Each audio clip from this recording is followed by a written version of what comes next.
It's been 3 losses in a row. Can Newcastle get their season back on track? Let's find out right here on Toon Tactics TV, folks. Brilliant from Sham. And now Murphy can take on the shot. Fabian Sham.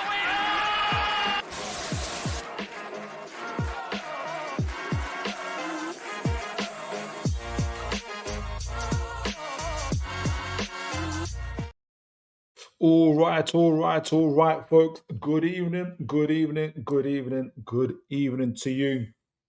I hope you guys are blessed. I hope you guys are doing absolutely well. I'm already encouraged. I'm already fired up because the chat is ringing off before I even started the show. That always encourages me. I just double checking my mic is on. I'm like, goodness gracious. After such an introduction, I should hope my mic is on. But no matter what you've done, I hope you guys had a brilliant week. I've had a really good week, a productive week for myself personally, my family as well. All is good. My team a little bit different. Our team, Newcastle United, it's a Newcastle United fan channel. Our team um, is suffering a little bit. So we're going to be talking about that. Now we are going to be doing a match preview for the Brentford game. We're not really going to do a match reaction to the Man City game because as part of the theme of getting the season back on track, and I promised to do it actually on Tuesday, which is to do a checkup, another like not quite a mid-season checkup, but a checkup on our squad, how we're performing, what the squad rotation, what the give us another squad rotation analysis, how we're performing, what the trends are, and what we can look forward to uh, for the rest of the season, really. And I'll give my analysis, my views on uh, the team as a whole, a few individual players that we're going to cover. Um, Before doing the match preview, I'll give, as always, I said that I'll give you my analysis and my opinion, my thought. Sometimes you get people online who give a whole set of facts but never give their opinion, and so you, as the audience, as a person who's reading those things, are thinking, so what's this person trying to say? And you respond with your own opinion, and then they say, "Oh, don't put words in my mouth. Don't put words in my mouth. I didn't say that." You got to say what you said. Facts aren't an opinion. They they're the correct facts and use them properly. They support your opinion, or they don't. So I'm going to give you some facts, some data. I'm going to give you my opinions on it about how the season's going so far and where it's heading to, and the squad as well. But I want to hear your opinions. I want to hear your views and share your facts in the chat as well, because that's what makes the show what it is. That's what gives it substance. That's what gives it the context and everything else. So look, that's what we need as well. So that we're going to start off with that. But as always, um, absolute blessing to see you guys. As always, big up Adrian. God bless you. Even Philip and the chat. My man, Wobojo. God bless you, Wobojo. Get through to your final. League Cup final. Listen, if you want any advice on how to do League Cup finals, you know who to ask, Wobojo, right? But God bless you, sir. Always a pleasure and a privilege to see you. Wobojog says, of course, he should take his time recovering. I'm just concerned. Oh, I think you're talking about yourself. Let me know who it is. Big up. Is that Kim Cam? Good to see you. God bless you. It's been a while. Hope you have been well. Evening to you. Evening to you. Evening to you. I hope you've been well, Kim Cam. Absolute blessing to see you. All right. So, like I said, I wanna. How do I start this? I want to start with um uh we're going to talk about some Newcastle's trends and performance. I'm just kind of seeing what I want to do. How do I want to start this? All right, let's give an overall view. Let's go the macro level before we get into the nitty and the gritty of looking at the squad, then looking at the trends before we go ahead and look at the match preview. So let's give a wide perspective, if that makes sense. It's just like a let's look at the table. So I'm on the Premier League table, right? Can you guys see that? You can't see that. I never knew that it goes back. I had it set up on the table, but then it's gone back to what do you call it? It's gone back to a next bit overall. So all right, so let's get to the table. Right, so let's go to the Premier League table. Let's zoom in a little bit here so folks can see. And unfortunately, we do have to scroll down a little bit because Newcastle are further down the table than we would like them to be.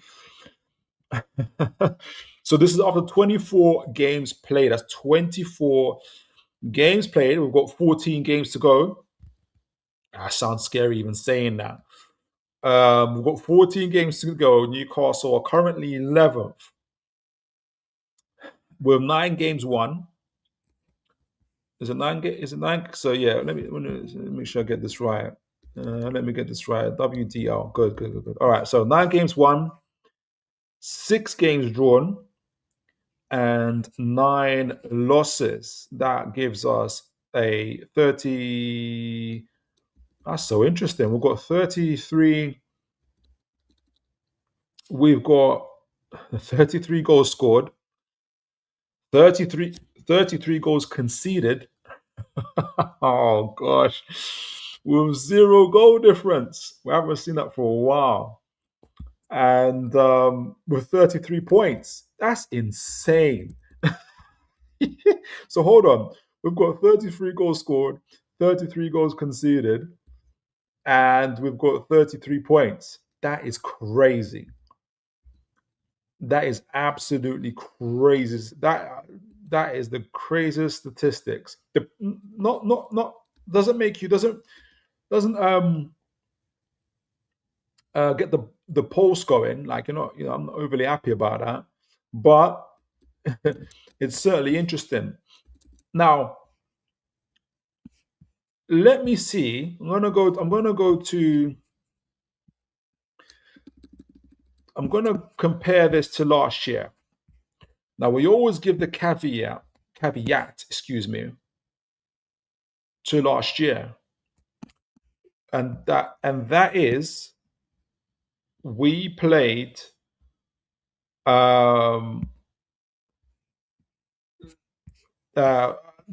more games this season compared to last year. So to give an example, this season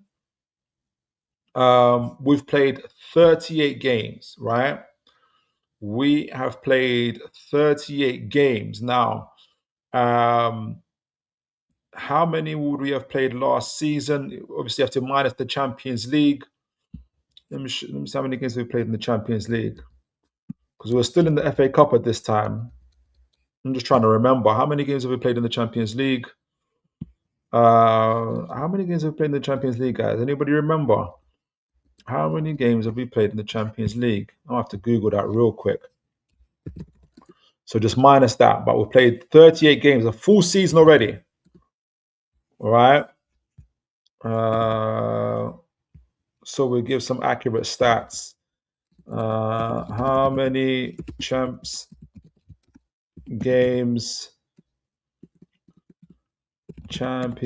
League games Newcastle play this season?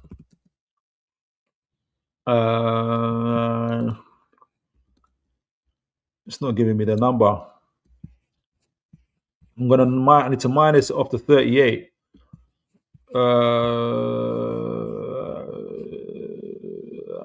I'm thinking about, is it 6? How many have we played?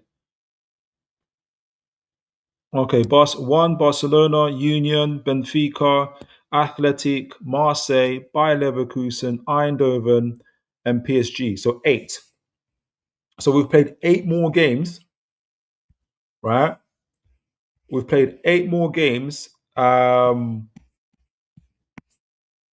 in comparison to last season. We've played 8 more games. So we've played 38 games, where at this stage that last season compared to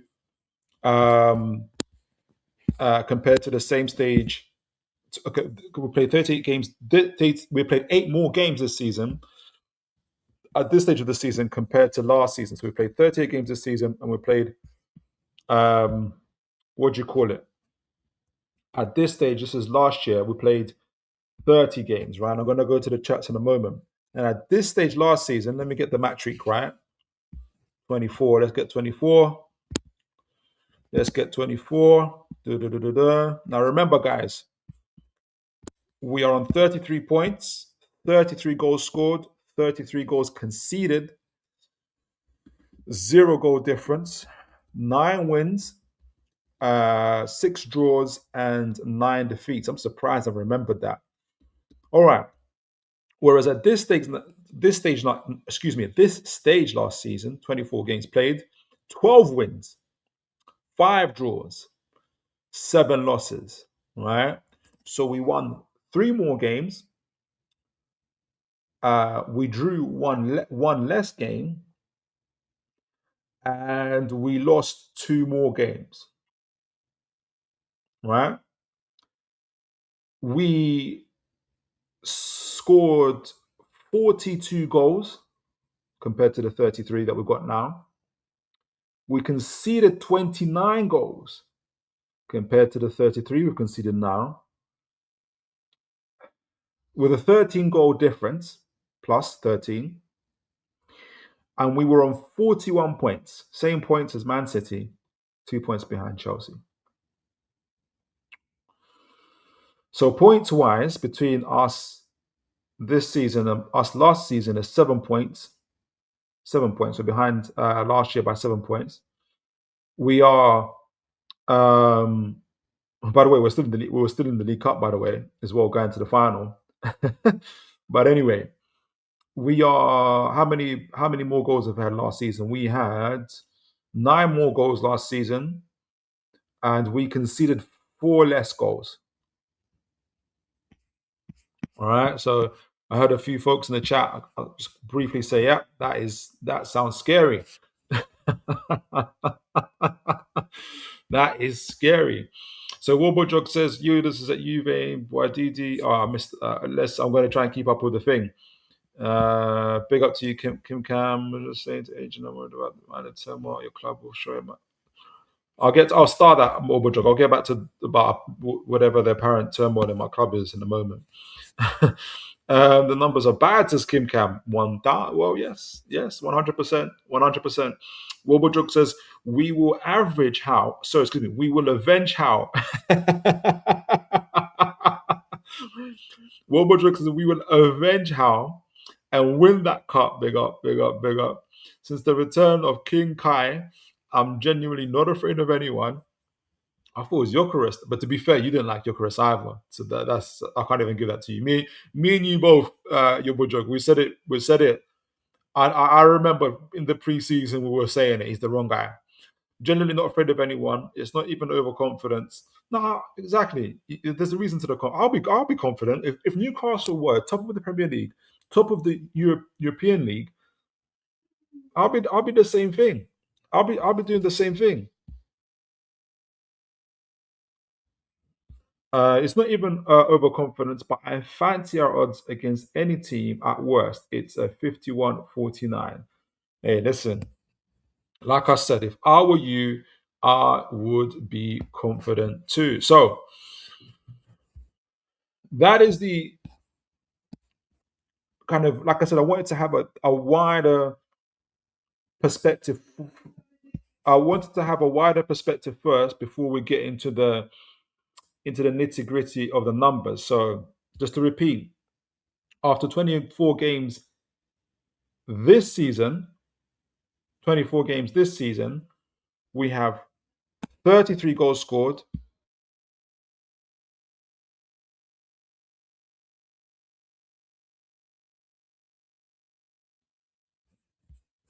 after sorry, my mic went off there.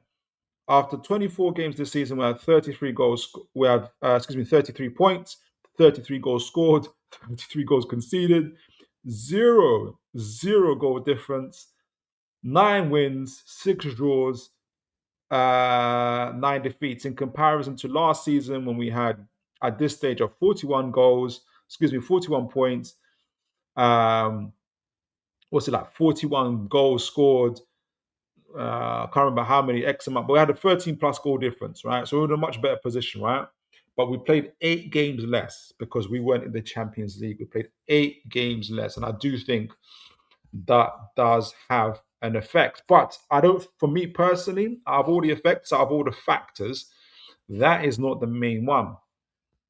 Now, do let me know what you think of all of this so far. I'm really keen to get you guys' views. Let's go deeper. Let's go underneath the hood in Newcastle's season so far. I want to first start off with the squad to see where we're at and how we're doing. Because I like to look at the squad in its entirety and see what's happening with it. I had this actually, and I keep on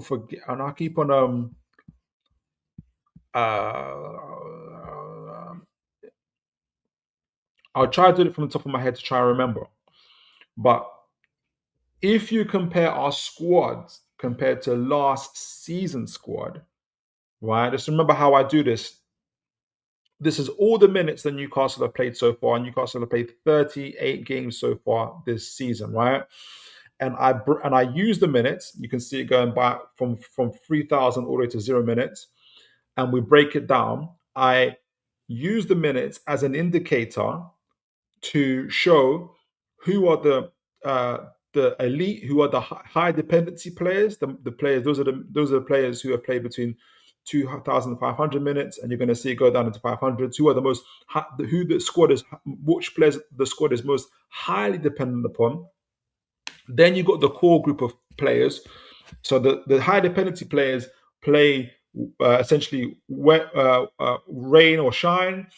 Even when there's time to make substitutions, these guys are they more than likely, compared to anybody else, remain on the pitch. That's Malik Chow, Bruno Gomes, Sandro Tonali.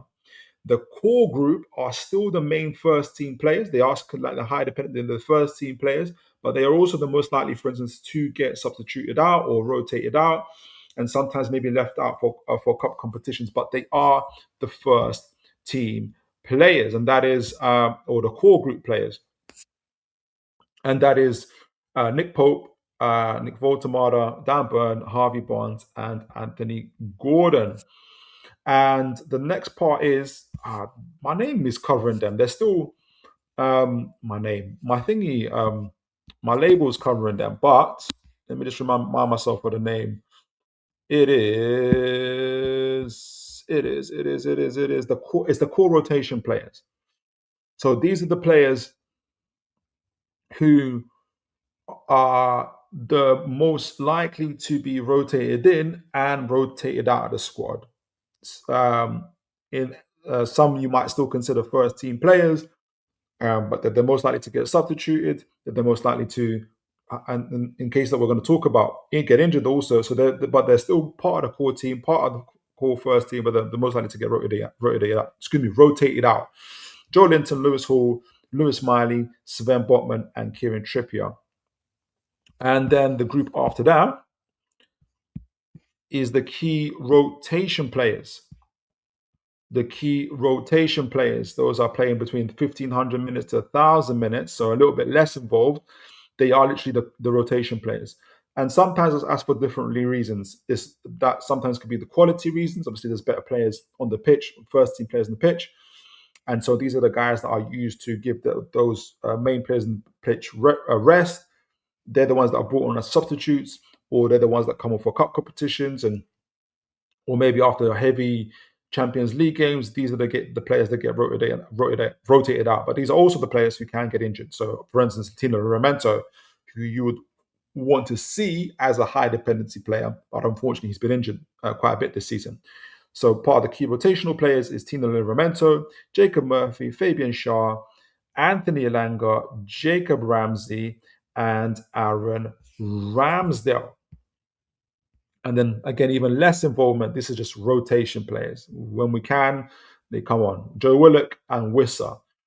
Two for obviously, again, very different reasons. Willock has been available for most games this season. You've got him here on 30. He's been in the team for 37 games. That's 37 out of 38 games he's been in the team. He's been in the main match day squad.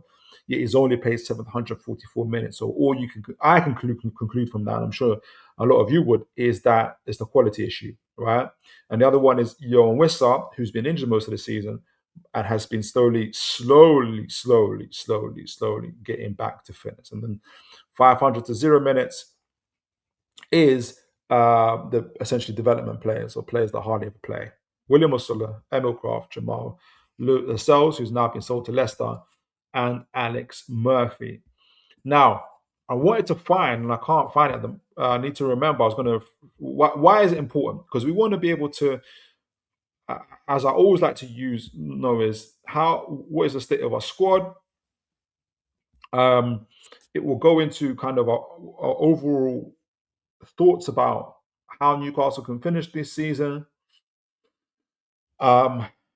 Is the squad underperforming? Is it playing to its full potential?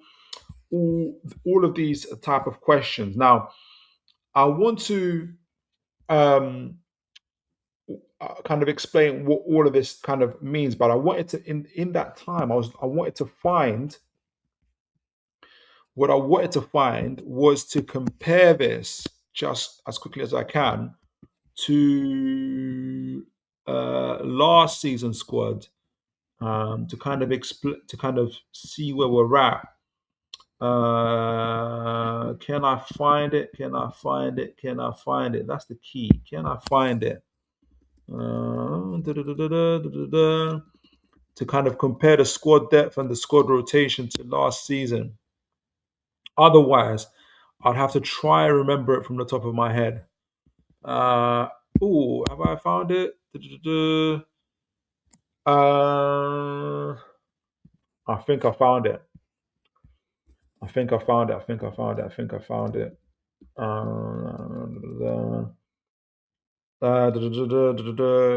Players, wingers. There was like an overall centre backs. We had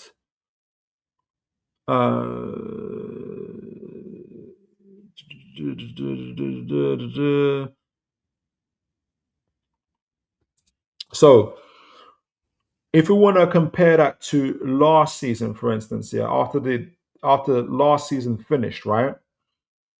So just remember, our squad is a year younger.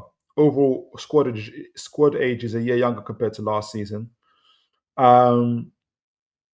It's also taller and bigger through the transfer window, if the guys remember the players that we brought in. But it's also a bigger squad. So compared to last season, last season we had 15 players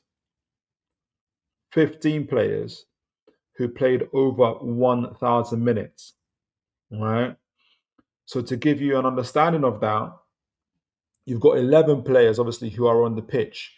And we've only got four players last season who could rotate with that group. So our squad was exceptionally thin. It was older. It was just slightly physically smaller, and it was a thinner squad. It was a rotation of four players. Our best rotation was in the midfield areas. Our worst was in and around, pretty much different sides of the team. But we had four players who we could rotate with, right? As opposed to this season. This season, if you add up the high dependency players, which is 3 players, to the core team, I remember playing now. Obviously, the season isn't over yet. So I have to. You kind of have to. You're not going to get like. We're going to have to like summarize things a little bit. But 3 players there in the first team. Another 5 players in the core team, which makes it 8, right? And then you've got another 5 players who are the key rotational players, right? which makes it number six, no, number one, two, three, four, five players there. So 13 players. There's 13 players alone who have already played. So that's 13 players already who've played between uh, who are part of the first team. 11 players in the pitch. What's good about that meaning is that the team has already grown. So we've got more players covering 11 sets of positions, right? So we've got 13 players who are part of the core group or the core rotational group who are playing, which is already more than last season, right? So we're like overflowing, if that makes sense. On top of the 13 players,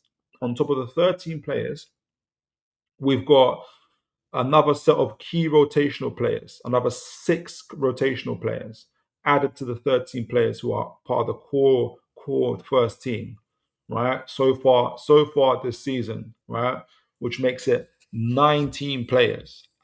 19 players after 38 games this season, including Champions League. Obviously, we're in that point where this is the part where you can't really match it. This is after obviously Champions League, overall cup competitions and everything, right? That's why it's difficult to match it to last season. But the point being is that the squad is bigger. The squad is bigger, right? So we've already got 19 players who have played 1,000 minutes or more, right? 19 players. So the squad is much, much bigger. It also includes another 2 sets of players who are rotational players. We're not going to include the development players. So the team is bigger. The team is deeper, or bigger, I suppose. It's up to other people to decide whether it's got more quality. And we've played 38 games. So I didn't get a chance to do the age and everything else, but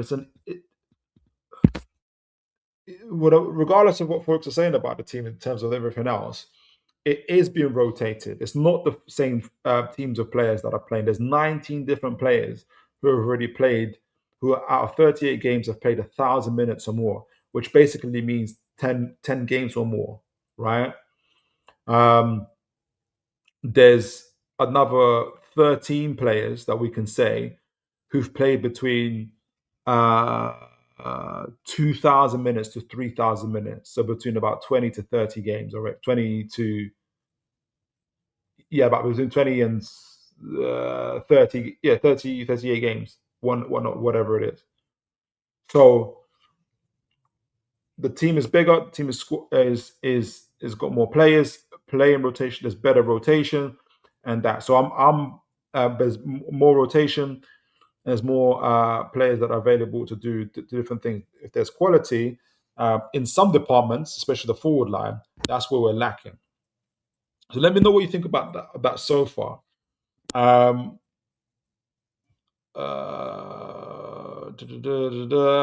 you guys are saying. Cam says there are many underperformers in the squad. We're going to get to that in a moment as well. Eddie Howe plays 18 out of the 28 and 11 out of the 18. He plays 18 out of the 28. What players? He plays 18 out of 28. How do you mean? Let me know what you mean. Because I've got 19 players who play 1,000 minutes or more so far this season. That's 10 games or more. So let me know what you mean, Cam. Do you mean that's how are you seeing that? Warwood says, I'm not sure how much you can conclude when comparing both seasons, but have completely different contexts. One losing that Isak, and we're gonna get Warwood. It's like you were there when I wrote this stuff. Isak or number 14, the games of loads, the games and load on the squad, 3 league strength has increased a lot. Exactly, it has increased. Exactly. But let me unravel it. But big up to you. I expect that from you. Dave Barter says, "Evening chat and Philip. God bless you, Dave. Good to see you." Jog says, "Speaking about load, I guess my point too is mute. In fact, it's an argument the team should perform better than last season, assuming everything being equal." Yes, I guess why I wanted to mention it is it's just an indicator of where the squad is at and how it's dealing with the season. Now we talked about so far we've talked about last season. We're talking about the season so far, obviously. 24 games, 33 points, 33 conceded, 33 scored, 0 goal difference, 9 wins, 6 draws, 9 defeats. As opposed to last season when we had 41 points, we had a 13 plus goal difference, and we're at this stage of last season, although we played 8 games less, and now obviously compared to last year, our squad is bigger, is dealing with more competitions. So far, we've got to the League Cup semi-final. We're in the qualifying stage to qualify for the knockout stage, which is further than when we were last season. But we are struggling by about 7 points. No, 8 points from where we were last season, and we got less goals. We've conceded 4 more goals as well in comparison to last season. We've won less games and lost more games in comparison to last season so far. So the league is where the troubles is at in terms of that. So where does that kind of lead to? I want to understand why that is. Partly why that is. So I looked at the stats of what's happening in the Premier League, and we've gone to XG because that's what we do here. We talked about XG and everything else and what it means for us. Now, all it is expected goals. Expected goals from the chances a team has created. And for all the folks who hate XG, I understand why you hate XG. I did literally just talk about, just to say, I did talk about the Premier League table and actual points, and compared it to last season. So I can only mention the table so many times, but it does give us a good indicator of how the team is performing. So expected goals and actual goals. And I'm actually, even in this, I included actual goals, right? So currently Newcastle are on 36.55 xG after 24 games played, right? And we've actually scored 33 goals, which means from the chances that we've created so far, well, we are underperforming by more than 3 goals, or just about more, by 3.5 goals, right? Or by 3 goals for sure. Our expected XGA, so expected goals against, so this is the chances that the opposition teams are creating against us. This is the grey one, the grey bar right next to the expected XG. You can see it's significantly smaller or shorter, right? It's on 27.4. So teams, if the teams were performing according to the XGA, teams we would have conceded 27 goals. Instead, we have conceded 33 goals. So teams are overperforming against us by 6 goals. So to summarize that, Newcastle are underperforming their goals by 3 from the chances they created. And there was, if I get a chance, I'll look on X in a moment. If we can just take the Man City game as an example, Gordon 1-on-1, Joe Willock on 1-on-1, Elanga, even though he scored, the crossfield ball where he sliced it is an example. Is an example of how Newcastle missed their chances. So we're underperforming by 3 goals, right? And teams are overperforming by 6 goals. So the actual goals scored is 33, and the actual goals conceded is 33 as a result of where we're at. So this, I say that to say this, right? When we're talking about the system that Newcastle are playing, and we're going to talk about it a little bit even more from an offensive point, the structure offensively, in my opinion, is of high quality in terms of not missing chances, obviously, but actually creating chances. And we're going to match them up to the rest of the league. We're actually of high quality. Well, we're going to get to the bottom of the truth, which is the finishing and individual performances is what's really, really letting us down. And we're going to talk about the defending part as well, because teams are underperforming, but there's also that doesn't mean that even, and our XGA puts us in one of the top teams again, puts us in one of the top teams in the league. But teams are overperforming for a reason as well. So we're going to be talking about that as well. Newcastle's expected goals per match, this is in the Premier League, obviously, is at 1.52. What the actual goals are is at 1.38. So that's pretty significant, right? Our expected goals against is at 1.14, which is still a bit high, but the actual goals conceded is at 1.38, which is again significantly higher.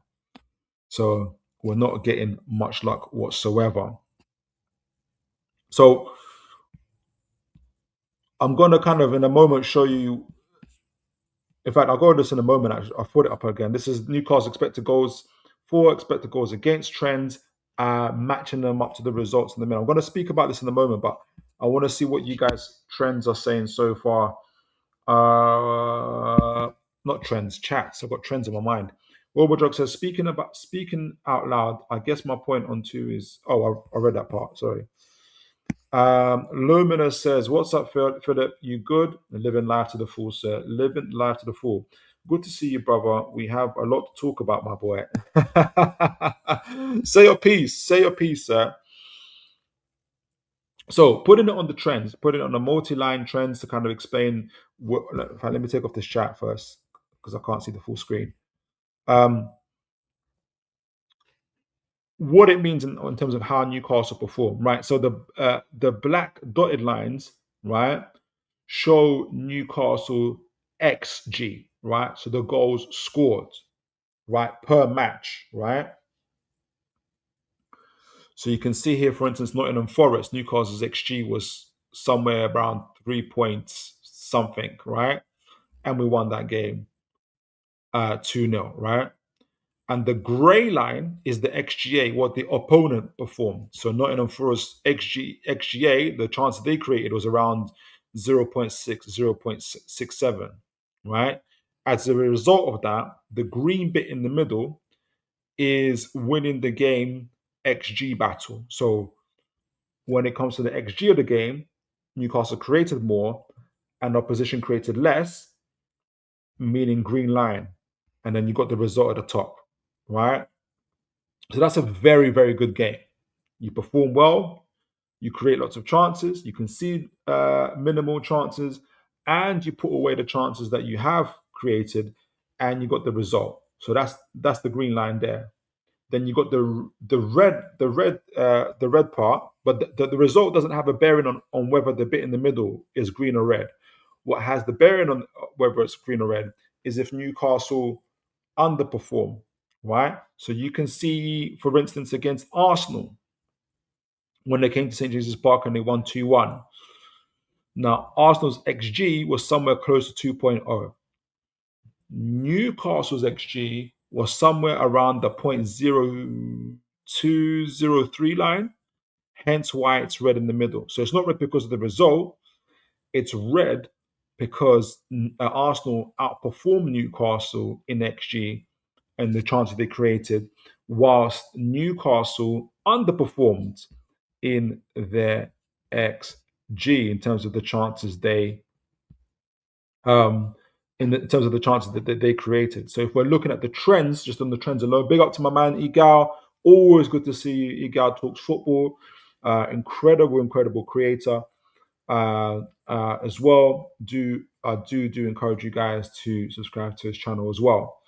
So you can see, guys, when we're talking about the green lines, the green bits in the bottom, the green bits in the middle. That's to show that Newcastle's actually outperformed. What was that shows Newcastle. Why it's green is because Newcastle had created the higher XG, the opposition created the lower XG, hence why it's green. And then whatever result is in the middle. Now, there's various trends to this. You can say, I would say the majority. Big up, Genius. Good to see you. Love to see what you think about this so far. I would say there's about how many games in terms of XG alone, in terms of underperform where Newcastle underperformed the Reds. Yeah, there's in terms of when Newcastle underperformed Reds, right? Out of the 24 games so far this season, Liverpool, Leeds, Arsenal, Bournemouth. So that's 4 games so far. West Ham, that was scary. Brentford, that's 6 games so far. Sunderland, 7 games. And then you've got Liverpool, 8 games, right? So that's 8 games out of the 24 Premier League games is when the opposition created more chances and Newcastle created less chances, right? So far this season. So that's less than half so far, less than half, right? Of those 8 games, Newcastle lost to Liverpool, lost to Arsenal, lost to West Ham, lost to Brentford, lost to Sunderland, and lost to Liverpool again. Apologies, it's not just Premier League games; it's Premier League and domestic games as well. No. Sorry, it's Premier League games. Sorry, it's Premier League games. I was thinking League Cup again. It is only Premier League games, right? So in the games that we are out of the 8 games where Newcastle were outperformed, right? They had less chances created. The opposition created more chances. That's the red parts in the middle. The results: Newcastle lost 6 of those games, and they drew the other 2. That is Bournemouth and that is Leeds. Right now, remember, teams can still win. Teams can still win if they have less XG. We know this, right? So what this should tell you is that when Newcastle underperform in the majority of their games where they underperform, that's been 8 games so far this season where they underperform, they will lose. Oh, they would lose. When it comes to Newcastle and the XG, so when it comes to losing, it doesn't lie. If Newcastle underperform, they don't create, the opposition creates more chances, Newcastle 6 out of 8 times will lose. Newcastle do not win when they play badly. Newcastle very rarely draw when they play badly. To get results, draws or wins, Newcastle have to win. That's where their season is so far. Now, if we look at the green parts, remember that's 8 games so far out of the 24 in the Premier League. Newcastle have underperformed. Have underperformed 6 out of 8 of those games. When Newcastle have underperformed, Newcastle have lost. Newcastle played badly, they will lose the game. There will 6 out of 8 chance. There's 80% chance Newcastle will lose that game. Now, looking at the performance where they have played well, the green parts, right? That's the other 16 games, right? This includes Aston Villa. This is where Newcastle had the higher XG and Aston Villa had the lower XG. So that's Aston Villa, Newcastle drew. Aston Villa, Wolves, Nottingham Forest, Brighton, Fulham, City, Everton, Tottenham, Burnley, Chelsea, Man United, Burnley again, Palace, Leeds, Villa. Right, so I think that's it. Villa. Now, out of those games where Newcastle performed, they got the green bars. Let's see how many games they won. Let's see how many games they drew.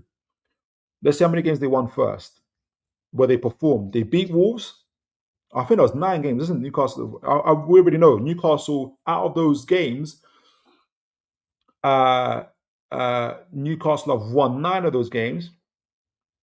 So that will include Wolves, Forest, Fulham, City, the 2-1 win, 4-1 against Everton. That's 5. Burnley, Burnley again, Palace, Leeds, and Villa. I've got 10 games. Should be 9. I've got 10 games here somehow, but it should be 9. It should be 9 games, right? Where Newcastle won. And obviously we've drawn. I know why. I know why that's like that. So hold on. It's how many games is it? So Wolves won, Forest 2, Fulham 2-1, City 2-1, Everton 4-1. I think because I included Tottenham, that's why. Burnley 2-1.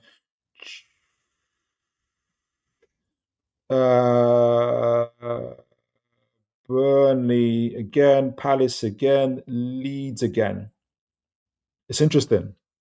Newcastle won 8 games.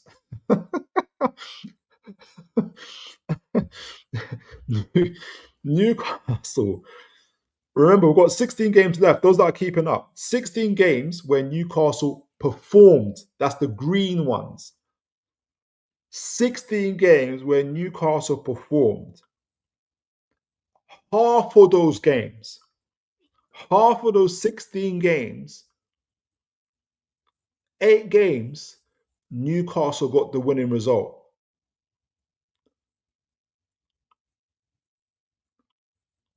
That's not good. So even when Newcastle are performing, they're creating more chances to the opposition and they're conceding less chances to the opposition. There's only a 50% chance, 50% chance that Newcastle win that game.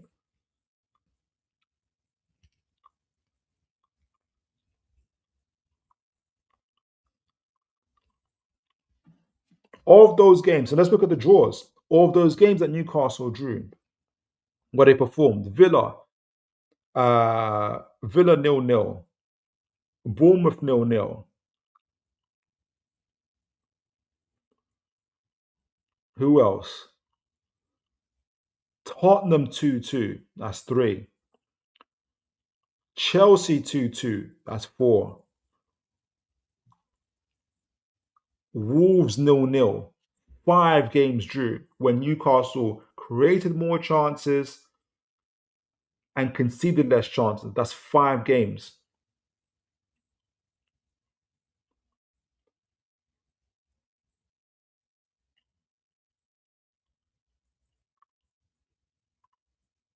So out of the 16 games from the 24 when Newcastle performed, right?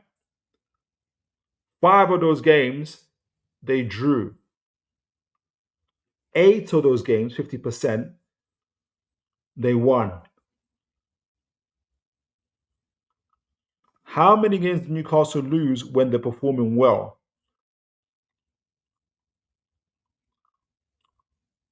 Let's see. Brighton's a close one. I can't remember what the Brighton one was. But I won't include it. That was the. Did Liverpool create more chances when they beat us 3-2 at our ground? I can't remember that. If anybody has the lines, but it was a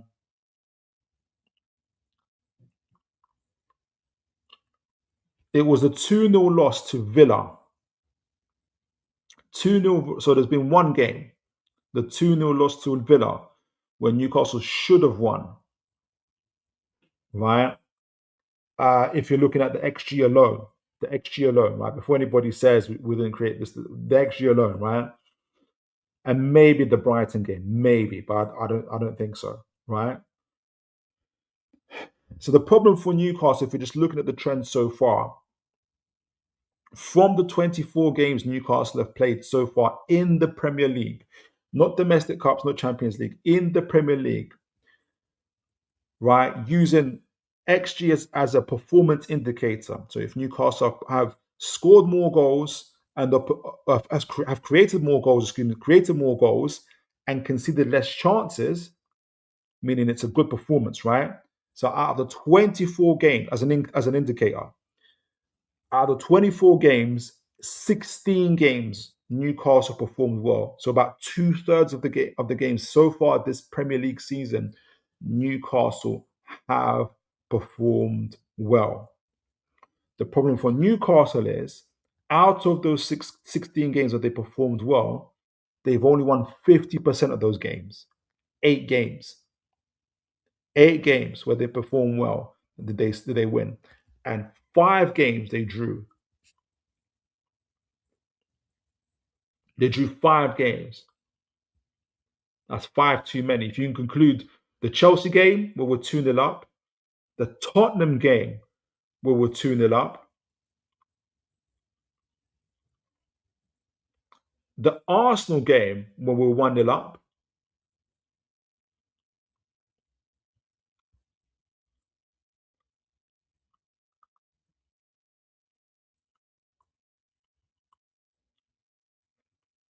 that's just 3 games alone. I was looking around. I think that's 3 games alone where Newcastle gave up points.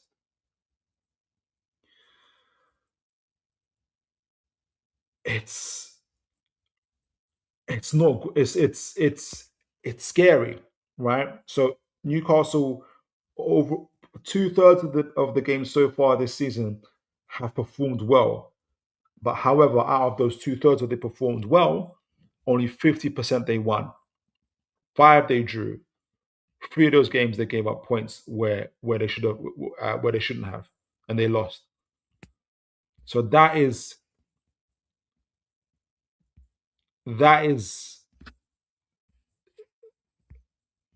that's where it's seriously problematic. But the other thing I would say is that most of the time, 2/3 of the time, what I'll tell you is, it tells me is, and I'll be wanting to hear what you think is, especially in the Premier League alone, the system that Newcastle are setting up, both offensively and defensively, 2/3 of the time in the Premier League, is set up correctly. It's set up correctly. But 50% of the time, 50% of the time, the team does not reward its own performance by winning those games.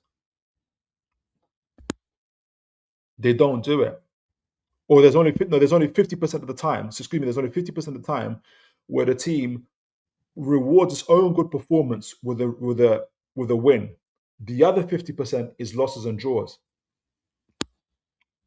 And that's what the big problem is for Newcastle at the moment. So before we're gonna, and if I'd love to hear, I'm gonna go to the chat and get your thoughts on it. I'm gonna summarize it in a moment. And then we're gonna see where Newcastle actually rank it in terms of the other teams as well. And let me get a drink of water. Let me know if you guys are following what I'm saying.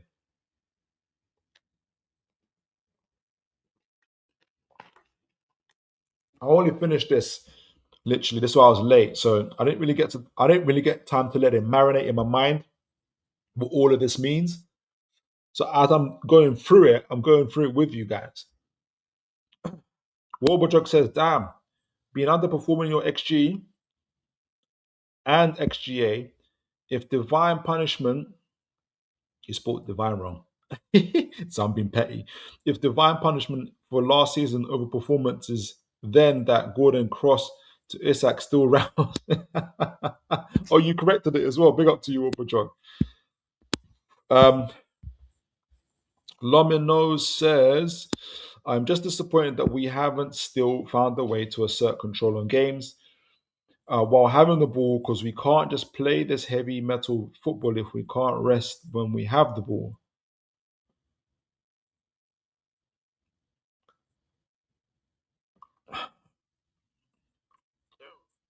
I'll have to think about that one. I don't think I think I don't disagree, but my only thing is, I don't know if we play heavy metal football. Like, I'd have to know what you mean by that. I think we're more strategic about when we're pressing, for instance, and we're going at teams. That's just statistically correct. So I'd love to know what you mean by like heavy metal football with the ball. Ginesa says, I think we struggle to create high value chances against teams who step up in a low block against us. We lack variety in the way we attack a low block. There was a stat, and I hope I saved it, Ginesta, just for this. I hope I saved it. I really hope I saved it about this low block stuff. I hope I saved it. I hope I saved it. Please tell me I saved it. Or bookmarked it. That's the word, bookmark. Please tell me I bookmarked it. Tell me I bookmarked. Yes, I did bookmark it. I did bookmark it. Newcastle and low blocks. Let me share this. Let me share this with you. Who was I talking to? Ginesta. Let me see what Ginesta thinks about this, and you guys as well. When it comes to low blocks, big up to everyone that's joined the show. God bless you. Please do like, share, and subscribe. If you're enjoying the show, like, share, and subscribe if you're enjoying the show. And like I said, I haven't let this marinate because I went overtime even in creating this and putting this together. So while I'm talking to you, while I'm putting this together, I'm literally letting it marinate. So I'm responding to what Janessa says. Janessa says, I think we struggle to create high value chances against teams who step up in a low block against us. We lack variety in the way we attack a low block. Now, this doesn't answer every part of your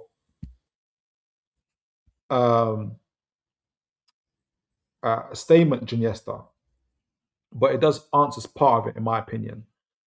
So this is stats from Sky Sports. So far this season, goals against low blocks. And you can see right at the top there, Newcastle are in the top three teams who score goals against low blocks. Villa with 19 goals. We know why.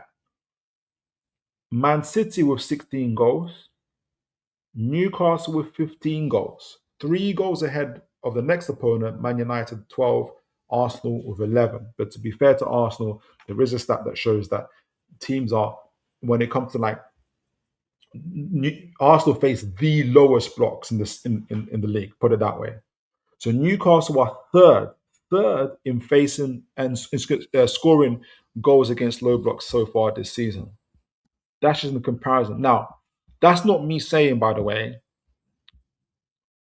yeah, we're fantastic against low blocks.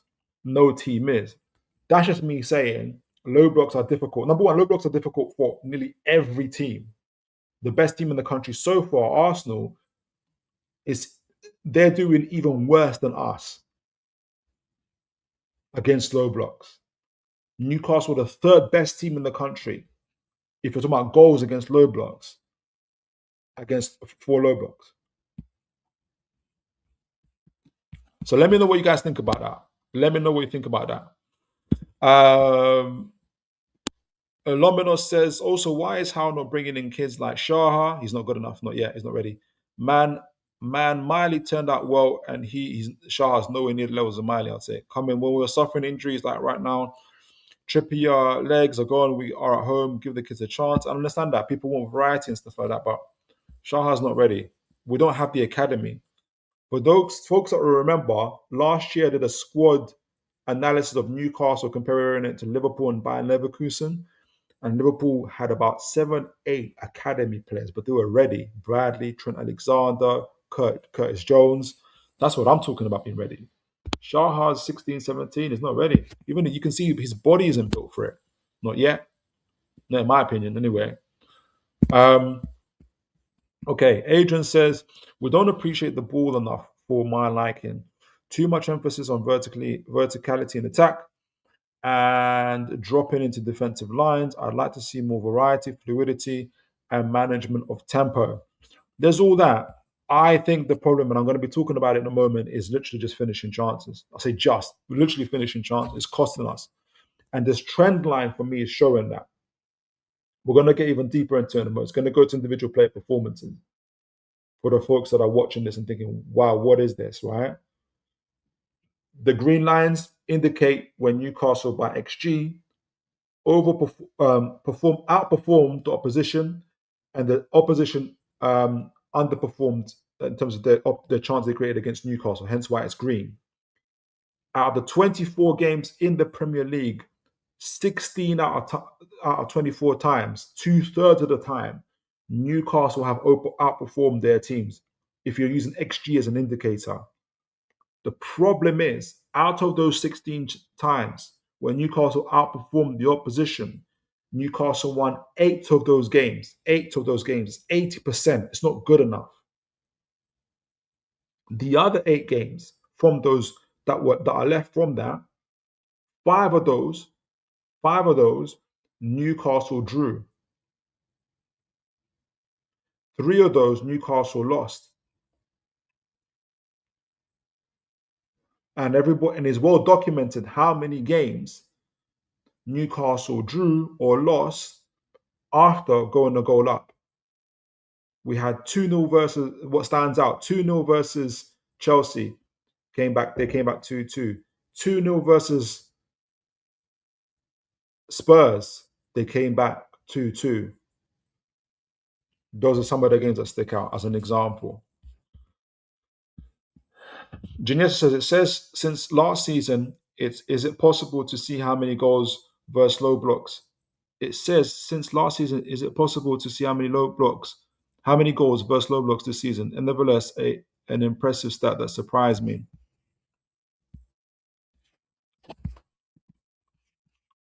Hold on. It says, since last season, is it possible to see how many goals?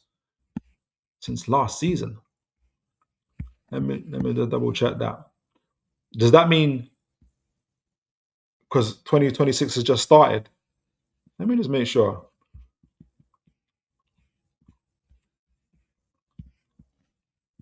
Can I even take this off?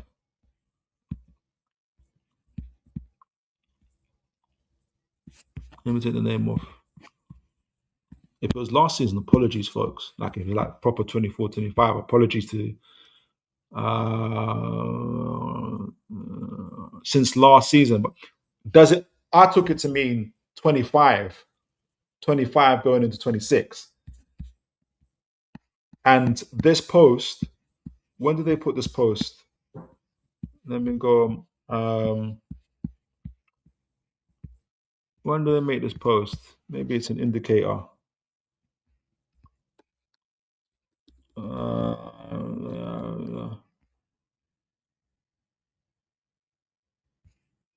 It was released in January 2028.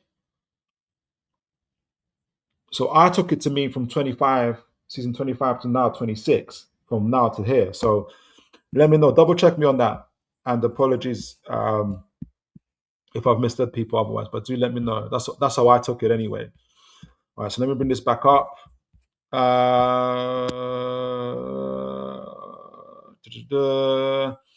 Have I seen anybody? Aaron, big up to you. God bless you. Good to see you. We lack enough variety, in my opinion, with the ball in terms of patterns of play and rely too much on overloading the wings, which is why we don't create many clear-cut chances. This will change with more patterns. Yes, like all the stuff is right. I think some of the stuff, in my opinion,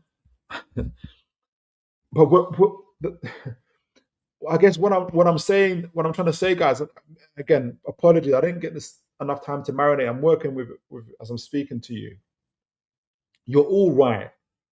More patterns, more fluidity, more clear-cut chances. I get that. And we're going to the next, where do Newcastle rank with other teams? And it depends on, again, you'll have maybe stats that are different. We're going to talk about. But if we're looking at, this is XG Newcastle have created versus what the opposition have created, right? In 16 out of 24 games in the Premier League, Newcastle have outcreated and limited their opposition. That's 2/3 of their games in the Premier League. Newcastle, if you're using XG as an indicator, have outperformed the opposition.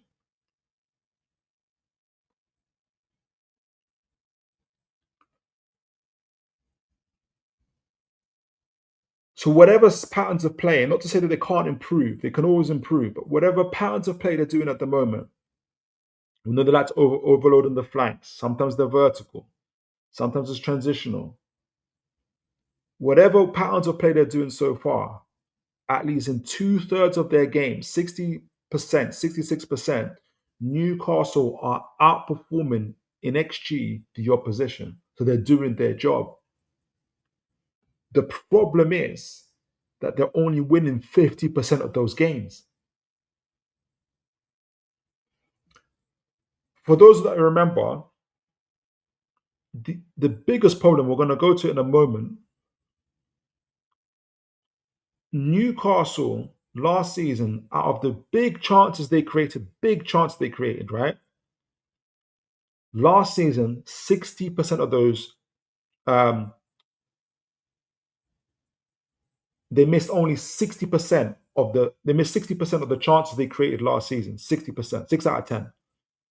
This season, out of the big chances Newcastle created, they've missed 70%.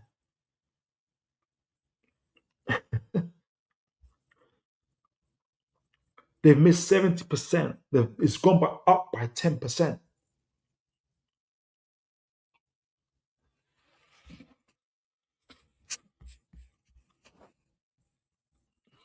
So, yes, more patterns of play, more variety, all these things. But with what they've got so far in terms of creating, it's a third at the time. They're pretty good. The other one that actually leads me on, but how do they compare with other teams? Right, I want to talk about how they compare with other teams before I go back to the chat. So I have even more of a situation, have a bit more. Top rankings: Newcastle are fifth in the league so far for XG created, behind Arsenal, Man United, City, and Chelsea. All teams with a bigger transfer and higher wages than us.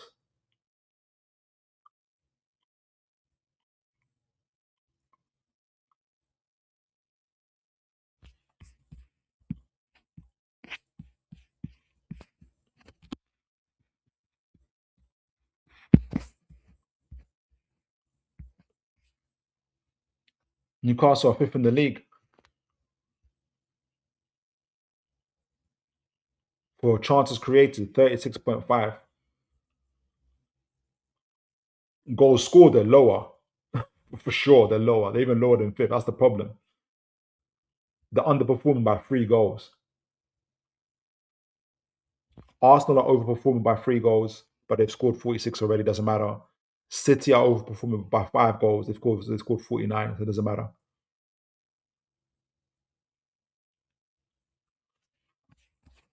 So creating chances for Newcastle is an issue. Creating big chances for Newcastle is an issue. For me, the biggest problem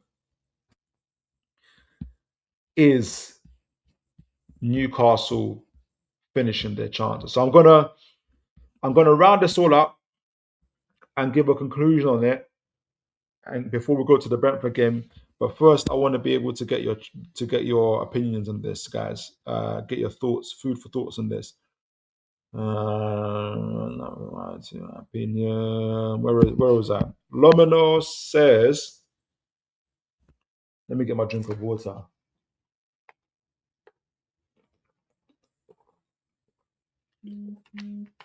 I wish I gave myself time to let this marinate.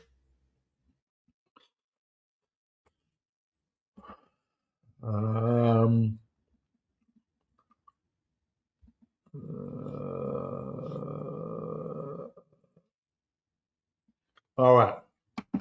So Lomino says, bro, the way you're talking about these XGs and stuff is like you don't watch football. We are playing, or don't watch the football we are playing. Does anyone actually enjoy watching us right now?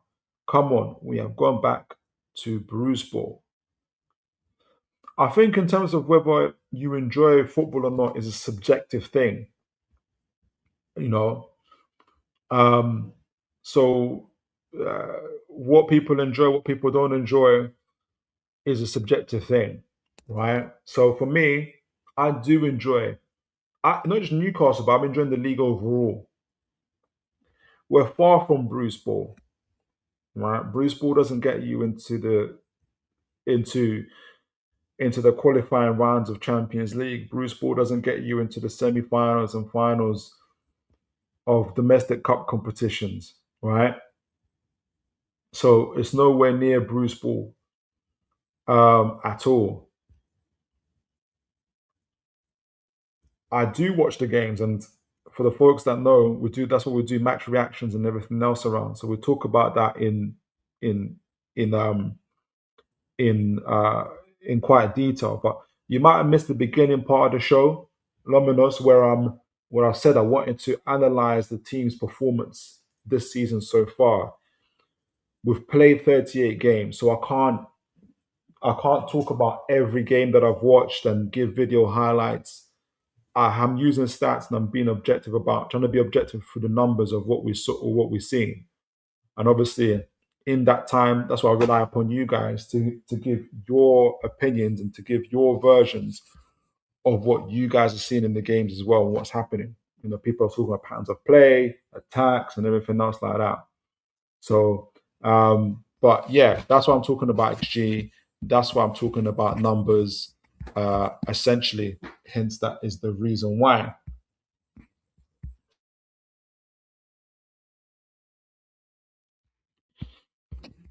Okay, so next part is, hold on just a moment.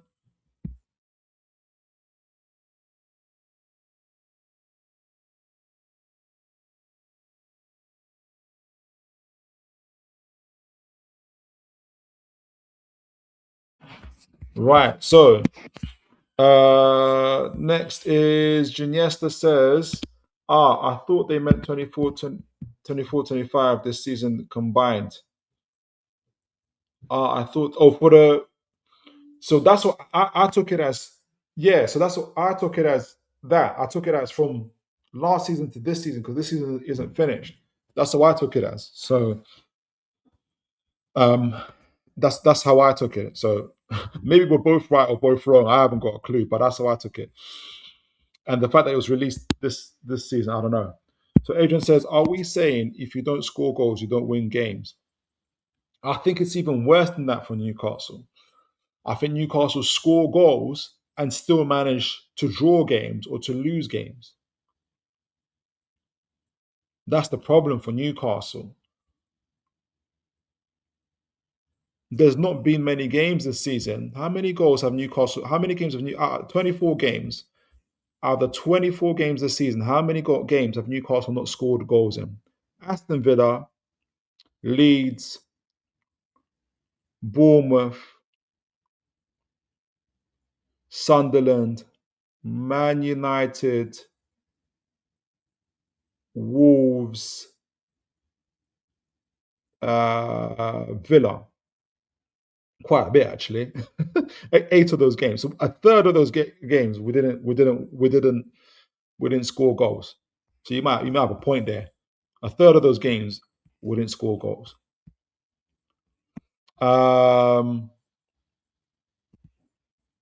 Adrian says the pleasure of football is seeing seeing a setup that works. Yeah, yeah, I don't disagree with that. Adrian says so. We're defensively unsound. You let me know because that's the part I'm going to talk about in a moment.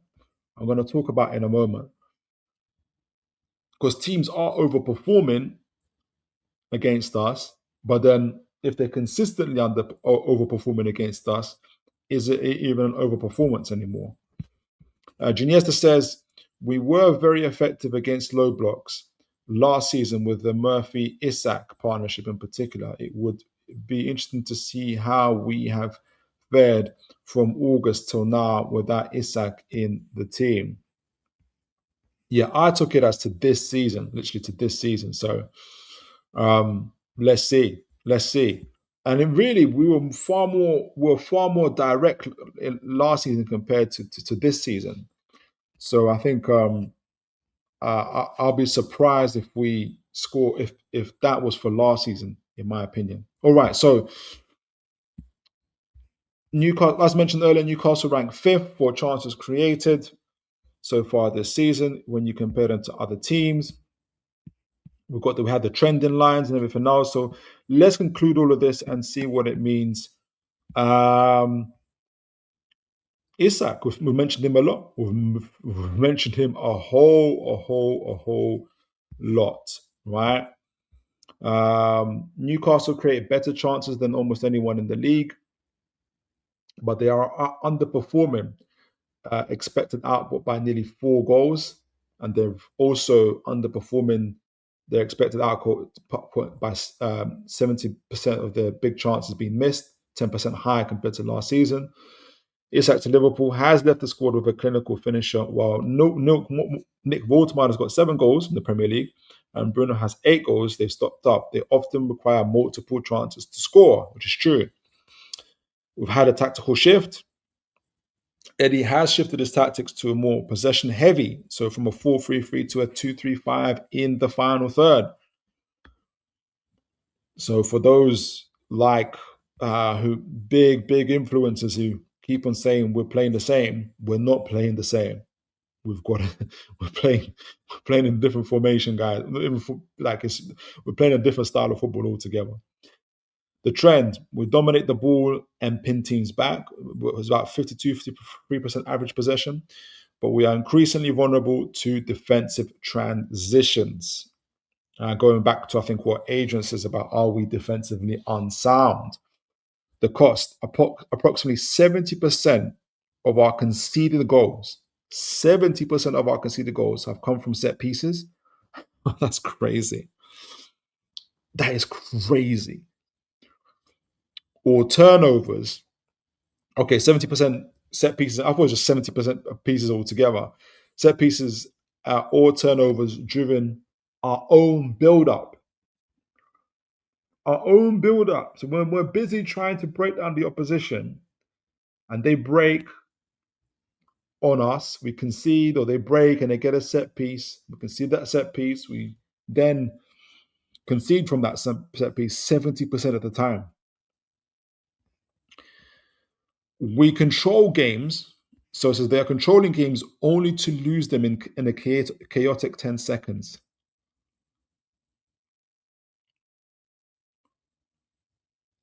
In fact, if you look back at the Chelsea game, where the first goal, João Pedro, we're attacking Chelsea. Then they do a big, quick break against us, for instance. Yeah. Chow slips, João Pedro in on goal. Then, again, when we attack, on the other end, Chelsea break, we give away a free kick, set piece, Reece James scores. That as an example. That's literally what happened to Newcastle, where they were 2-0 up against Chelsea and they end up drawing the game 2-2, as an example. So far, it's like void, tactical shift, and the third one is home and away disparity. There is a massive, I call it vibe shift, depending on the venue. At St. James's Park, Newcastle average 1.8 games per game and are a top 4 side when it comes to playing at home. On the road, geez Louise, we drop to 0.9 goals per game. We're struggling to even score away from goal. The matchday 24 drubbing at Anfield 4-1 highlighted a growing inability to maintain high press structure away from home against elite opposition. And that's what the articles and the analysts are saying about us. So to sum up all those trends, all those performances, underperformances, XGs, Isak void, so hence why we can't finish our chances, tactical shift, slow burn approach from a 4-3-3 to a 2-3-5 in attack. The cost is we're conceding from turnovers and set pieces as a result of turnovers as well. Chelsea game as an example. And the third one is home and away disparity. So let me know what you guys think about that so far, and I'll conclude it on what this could mean for 20 for the rest of 2026. Giniesta says we were very effective against low blocks last season with them. Oh, sorry, I already read that. Wobojok says, Phil, are you not worried about how the team could view the project? How the team could view the project if the same scenario repeating? Out of Champions League, do well to qualify to Champions League. In Champions League, struggle, drop out, and fail to qualify to Champions League. But I think you're just describing what happens to every team or every club that is growing and developing, right? It happened to Arsenal. You finished eighth 2 seasons in a row. That kind of stuff. That kind of stuff, right? So, and we all know that the road to success isn't like a straight trajectory like that. It's ups and downs and ups and downs. And it's what happens with a team that has had the lowest lowest baseline compared to other teams. What I mean is, when the takeover happened, we had a championship squad. I had a big debate about this on Football Terrace. We had a championship squad. Matt Ritchie at left back, right? For instance, Jamal Lascelles, Isaac Hayden in the midfield, championships team. We had 180 million turnover. That was revenue compared to your Arsenals who are on 600, 700, 800, 900 million turnover. That was our baseline. Less than 200 billion turnover championship squad.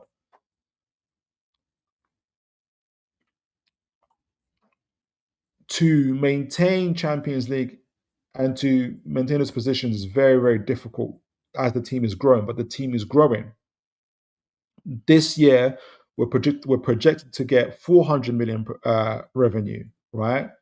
In that 5 years so far, we've got 2 Champions Leagues, we've been in multiple semi-finals and finals, and obviously won the League Cup.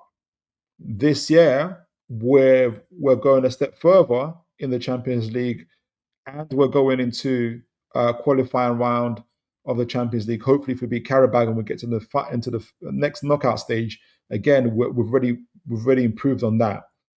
We're in the 5th round of the FA Cup. We've just got knocked out of the semi-final League Cup, which is nothing to be ashamed of. And we're 7 points from the Premier League. Is it up and down? Yes. Is it going low? No. But to your point, would the team be decent? Like, would the team be? The team could view how the team could view the project. I think that's with any team, but obviously the stories around Sandro Tonali and all this other stuff. If players want to go, they can go.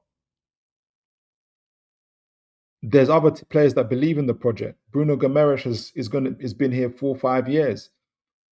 He's given a lot. He's given. There'll be players like that. There'll be Brunos. There'll be players that have stayed. Botman has just signed a new contract, for instance, and then there'll be players like Isak, Tonali's, and stuff like that. But that's fine. That's part of football. The main thing is that no matter the ups and downs, the trajectory, the trend continues to be up. Well, but there's no Phil, I'm disappointed in you. Hold on, let me put this up. No, Phil, I'm disappointed in you. I was expecting a standard FC response.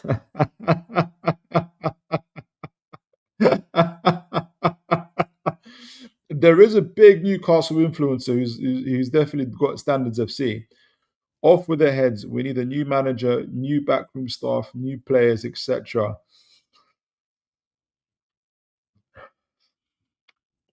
The way I feel more, me and you are definitely in line.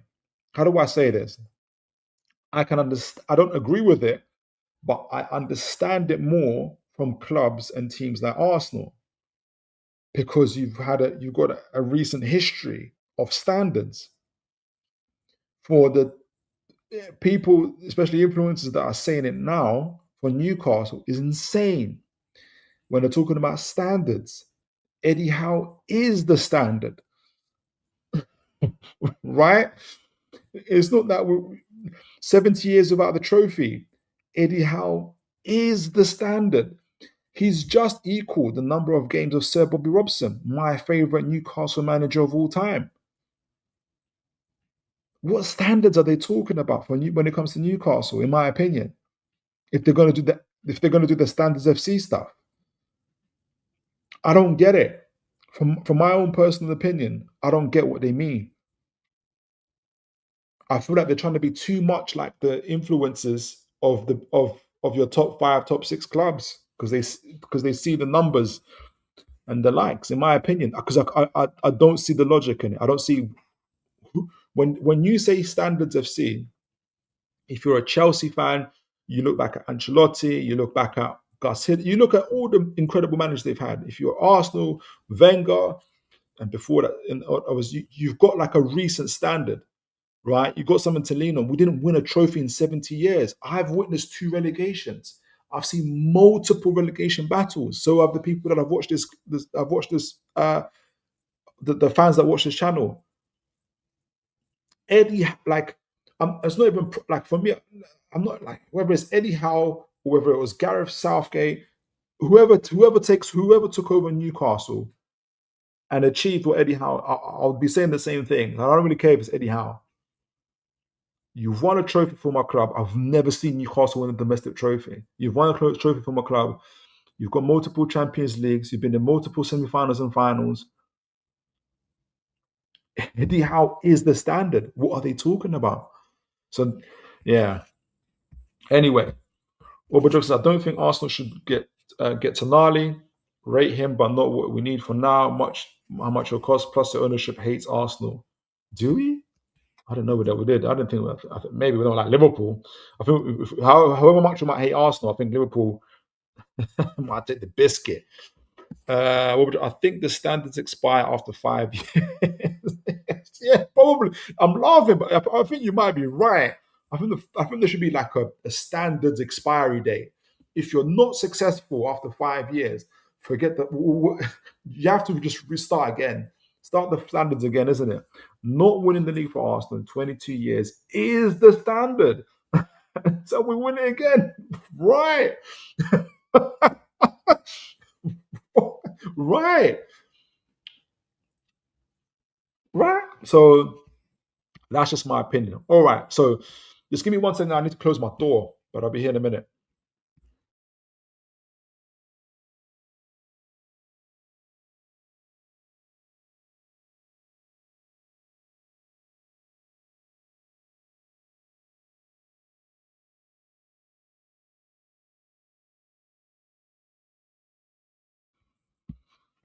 Right. Tell me. So before I just get to the conclusion part, just saw a message here. Let me get a drink of water. I saw Ben Jacobs. Let me drink of water before I read this. Oh, glory to God. All right.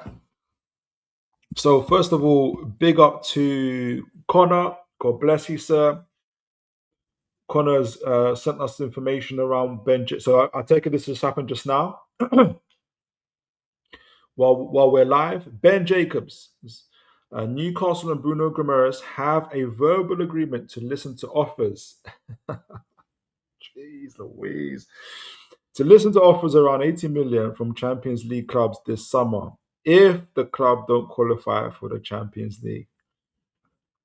Okay. Well, 80 million for a 20-year-old. It's not surprising. It's not surprising. It's not surprising. It's not surprising. It's not surprising at all. Ginny says it's news from this afternoon. He said it on his YouTube channel. It's not like I guess it's more credible because it's Ben Jacobs and others. I'm just thinking my overall view, like because Indy kind of releases like bad news whenever Newcastle are playing bad as soon as possible. But But yeah, I don't think that's surprising to hear that. I don't think that it's surprising to hear that. Let me know what you think, Gordon. Let me know what you guys think about that news. Oh, Adrian says that's the fault line amongst fans for me. A lot of it's generational. Fans pre and post Keegan don't have lower. That's the fault line for me. A lot of it's generational. Fans pre and post Keegan don't have lower expectations.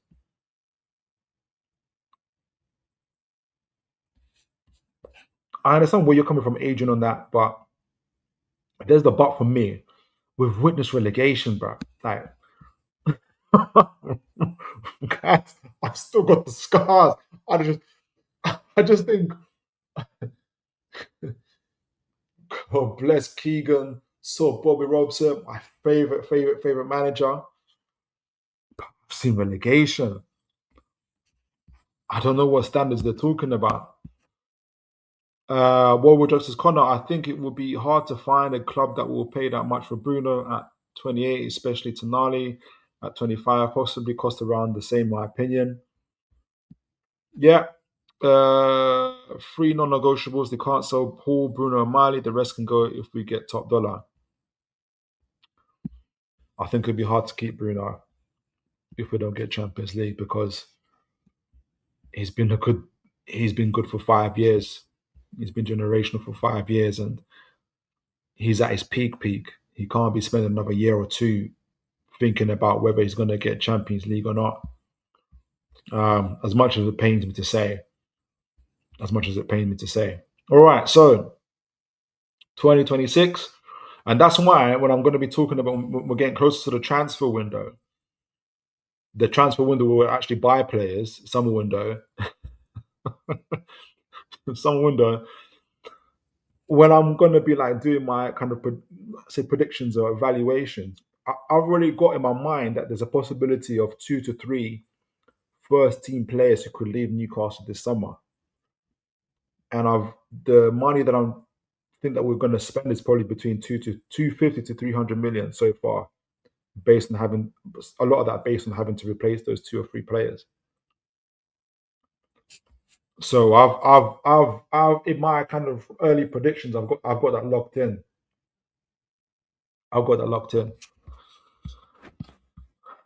Wolberdrug says, I just want to borrow Miley for a season or two, show him around life in London can be nice. And speaking of Miley, that's the future. That is the future. God bless Bruno. Best foreign buy for Newcastle, in my opinion.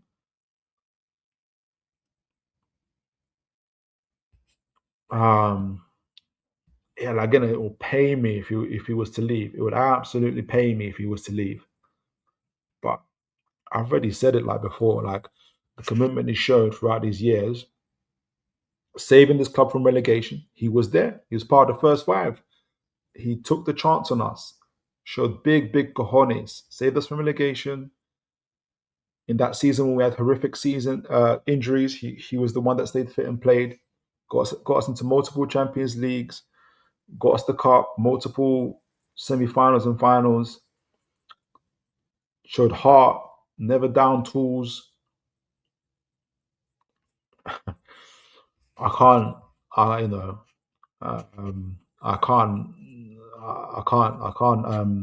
what's the word?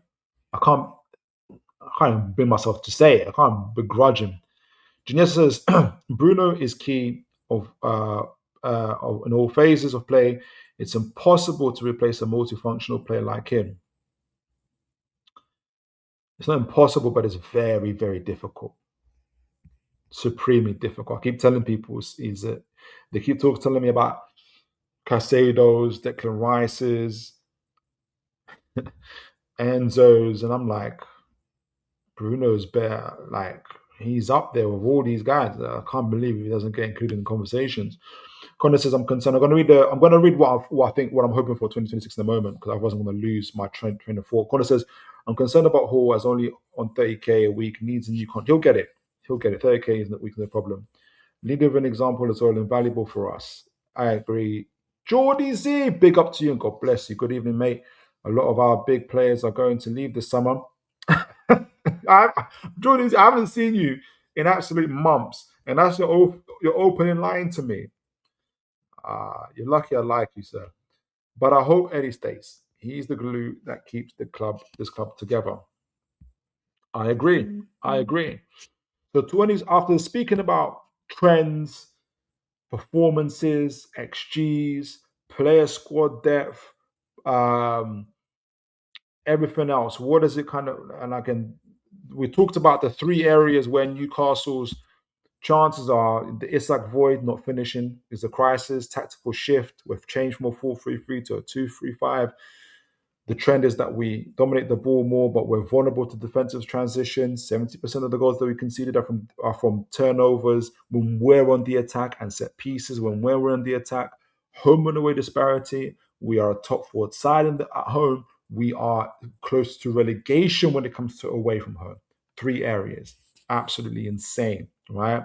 So what does that mean for 2026? Newcastle are currently an XG champion.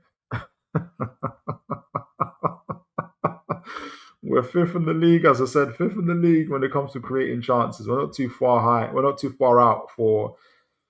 I think we're like usually top two, top three for XGA. So chances opposition create against us. So if we're finishing, if our finishing regresses to the mean, so if we get better and starts to match the quality of chances we create,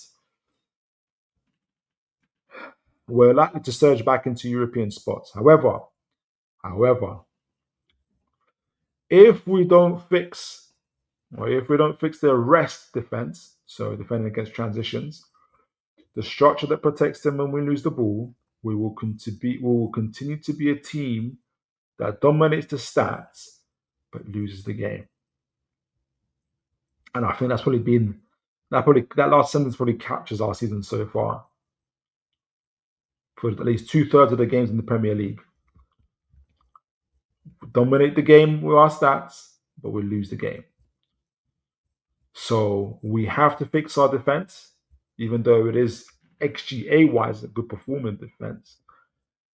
And we have to fix our finishing, even though we're one of the better teams in terms of creating chances.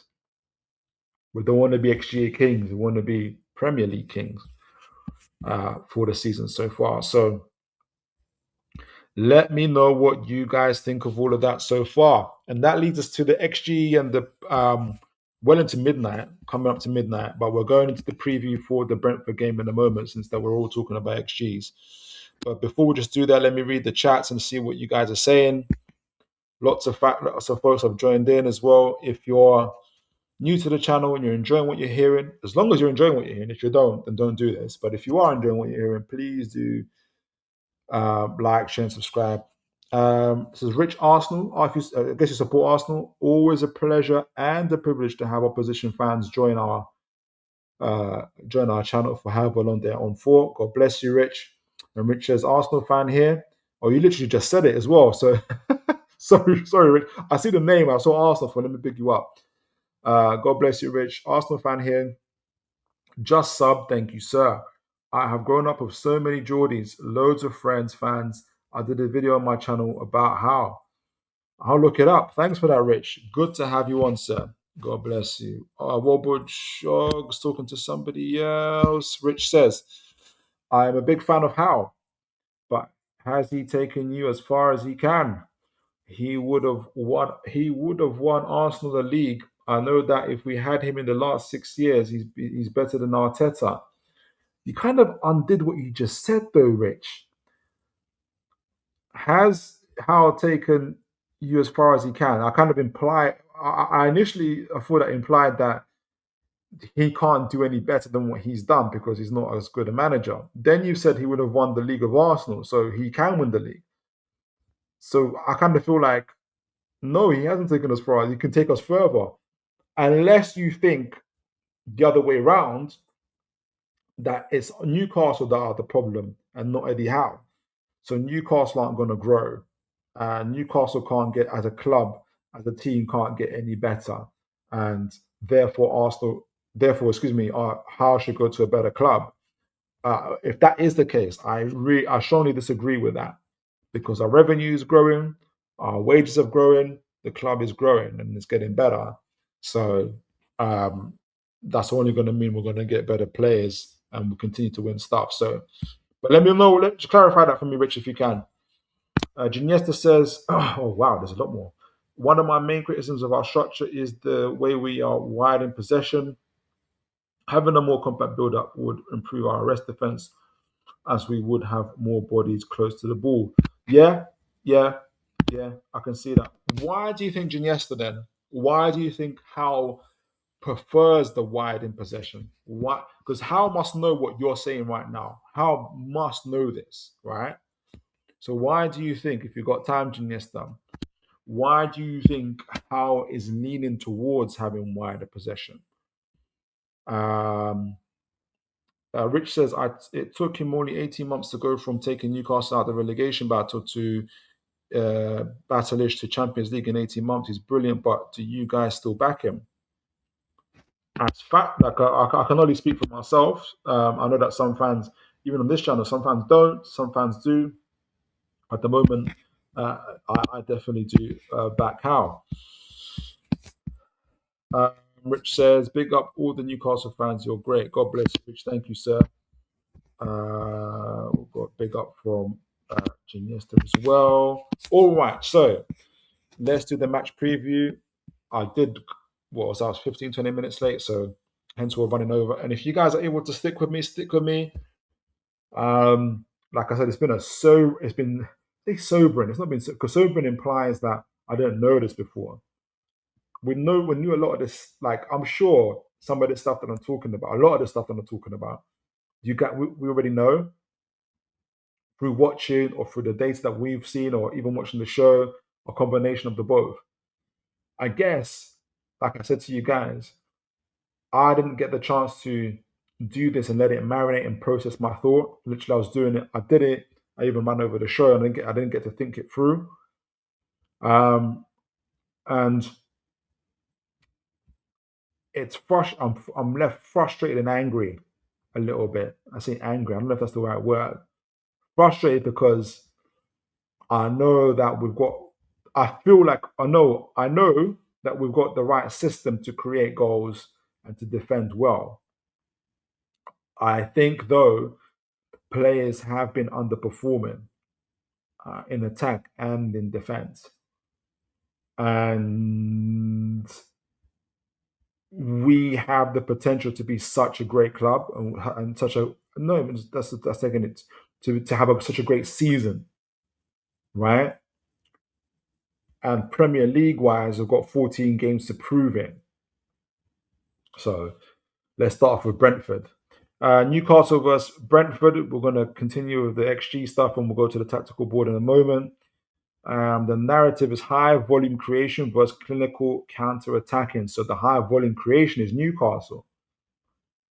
The clinical counter attacking is Brentford. So all the stuff that we've just talked about, that's a problem for Newcastle.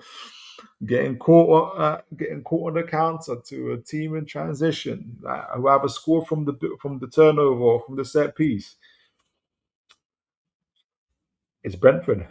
The XG battle. So this is a clash of efficiency. Newcastle creates significantly more chances per 90, but Brentford are currently outperforming their XG by plus 5.2, largely thanks to Igor Thiago, who's doing exceptionally well in scoring. A tactical trend, Brentford have become the transition kings. They lead the league in fast break goals. This is like kryptonite for Newcastle at the moment.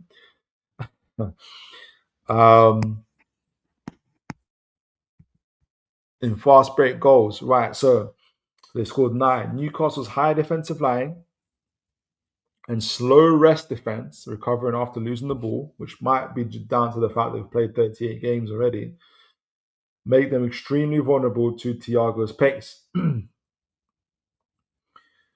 The home fortress factor, Newcastle have won their last 4 games against Brentford.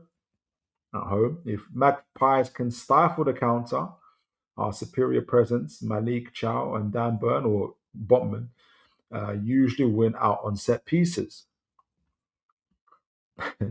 Some stats at the bottom. Newcastle's conversion rate is 10.7%. Brentford's conversion rate, 14.6. That's scary. Newcastle scored 2 goals from fast breaks. Brentford have scored 9. Our recent home form, we won the last against Brentford, the last 2-1 and 3-1. And Brentford, and we must have. I think that's when we lost to Brentford away 3-1. So let's get the tactical board out. Like I said, apologies, I didn't get to do the full kind of read through Brentford in a moment, but let me set it up and see what you guys think. I see a few folks in the chat. I'm going to read the chats in a moment. Let me just set up the tactics board. And guys, please do send in your predictions, send in your lineups. I'll be very, very keen to get these now from you guys. Send in your predictions and send in your lineups, folks. I nearly started singing. Right, so Newcastle are first because we're the home team. What? Why is it Man City that is here? I pressed Newcastle, didn't I?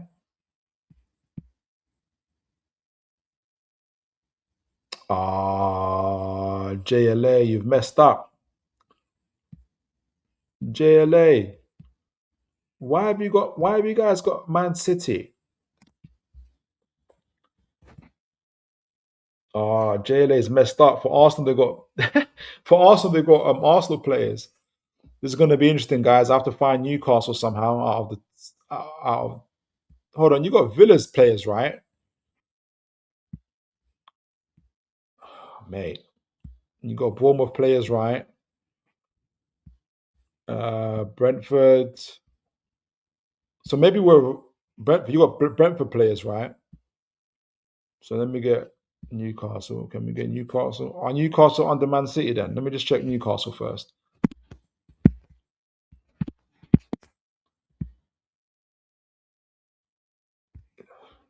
Mate.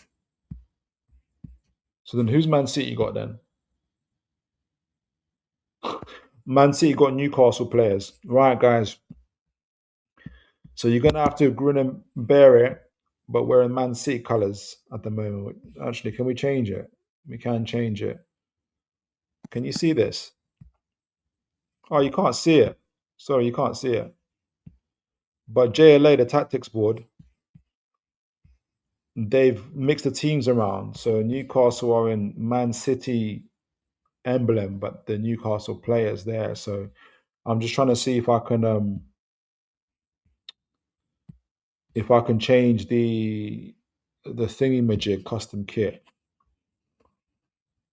So JLA, you got to fix this. You got to fix this, guys. Hide the badge. Change in the color to black. Does that work? Okay, just gonna have to grin and bear this one, guys. I have to let JLA know. Okay. We've got Newcastle players at least. So, right. So before we get into it, we're going to focus on the transition stuff, right? Because that's going to be for Brentford's, right? That's going to be their strength. That's going to be our weakness. Let me see what you guys are saying.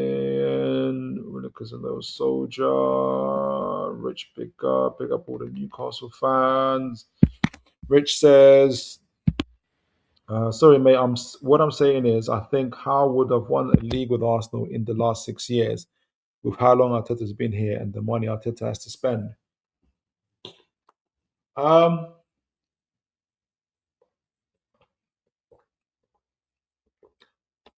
That's difficult to say. Is Howe or Arteta, are they better than Guardiola and Klopp?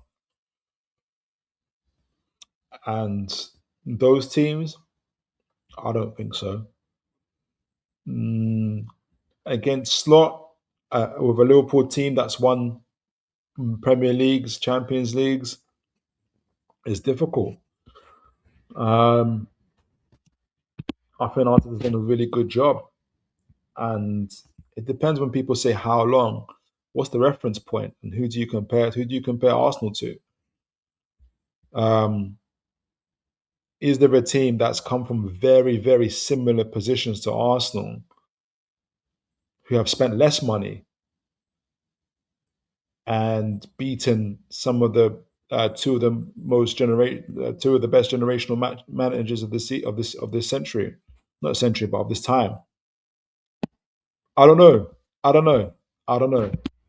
Giniesta says how want to work on. Excuse me.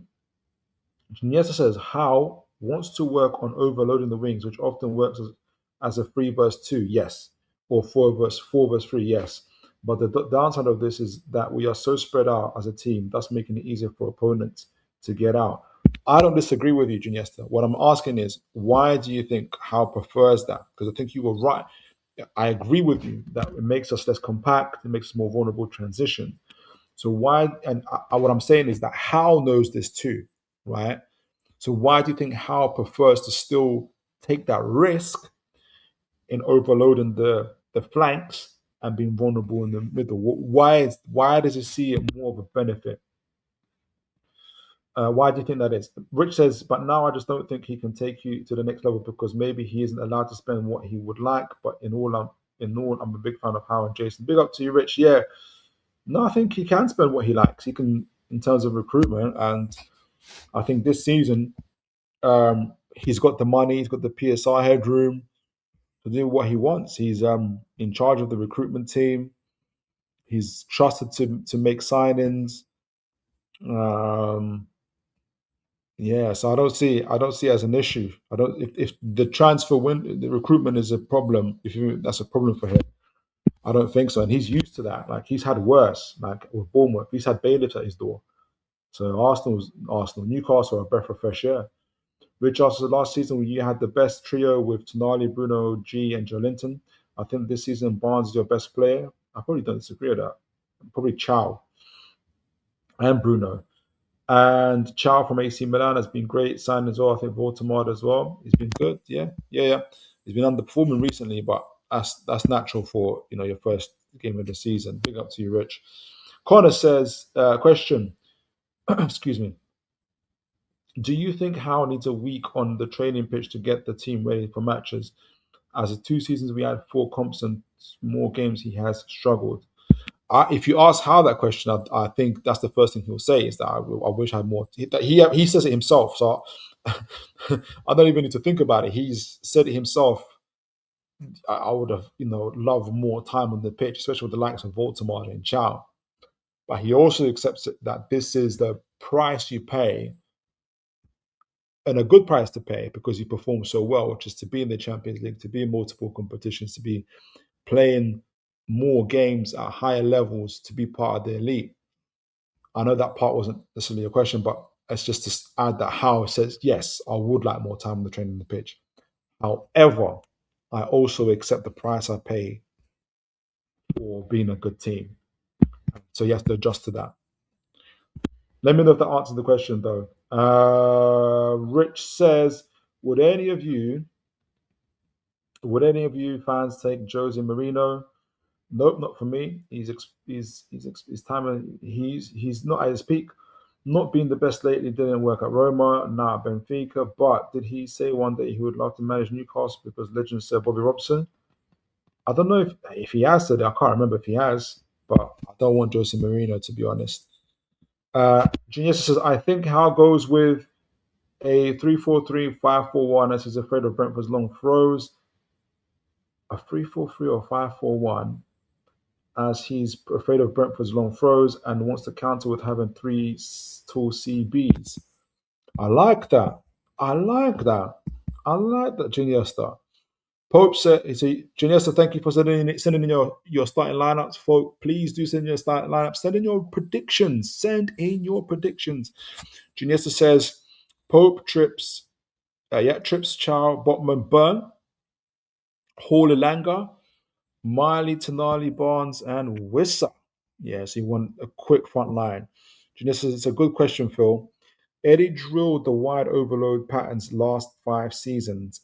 Yes.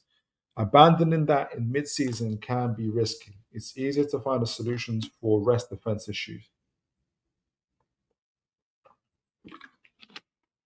And you know what? You're right, because he answered a different question, Eddie, in a press conference, but he answered it in the way that you've answered this question. So you know the journalist asked, I don't know if you remember, there's a press conference recently where the journalists, under heat from online fans, asked this question, which is, why don't you have a plan B? Eddie Howe.